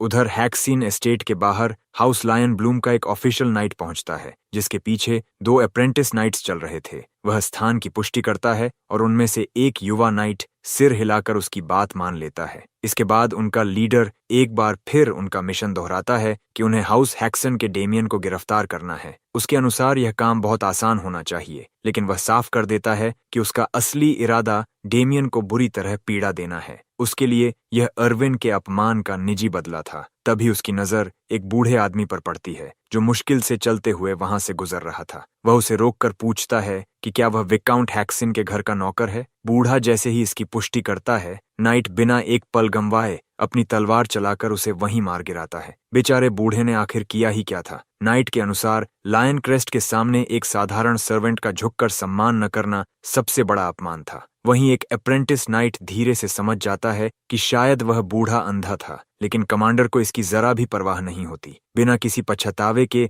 वह अपने आदमियों को आदेश देता है कि एस्टेट के अंदर घुसते ही डेमियन को घसीटकर बाहर लाए और बाकी सभी लोगों को भी मार डालें। आदेश मिलते ही नाइट्स तेजी से आगे बढ़ते हैं और सीधे मुख्य द्वार पर सफाई कर रहे विक्टर की ओर दौड़ पड़ते हैं। इसी समय जंगल की गहराइयों में लेडी एग्नेस और उसकी टीम आराम से खड़ी आपस में बातचीत कर रही थी। एग्नेस बताती है कि गुफा पूरी तरह ढह जाने की वजह से उन्हें उम्मीद के मुताबिक जानकारी नहीं मिल सकी। फिर भी वह सभी को भरोसा दिलाती है कि उन्होंने अपना काम अच्छी तरह किया है। तभी अचानक उनकी नजर किसी ऐसी चीज पर पड़ती है जो उन्हें वहीं रोक देती है। सामने एक बड़ी चट्टान पर डेमियन शांत भाव से बैठा था और बेहद अद्भुत तरीके से मैजिक का संचालन कर रहा था। यह दृश्य देखकर सभी की आंखें फैल जाती हैं। एग्नेस अविश्वास से उसे घूरती रहती है और समझ नहीं पाती कि आखिर ये हो क्या रहा है और वह ऐसा कैसे कर पा रहा है। उसे यह सब असाधारण लगता है, जबकि उसे यह भी नहीं पता कि डेमियन कौन सी टेक्निक का इस्तेमाल कर रहा है। तभी उसके मन में एक बात जुड़ने लगती है। जो डिस्ट्रक्टिव एनर्जी टेक्निक उसने डेमियन को दी थी, वह दरअसल एक कल्टीवेशन मेथड थी। अगर कोई उसे उसकी सर्वोच्च अवस्था तक पहुंचा दे तो वह आसपास की मैना को स्वतंत्र रूप से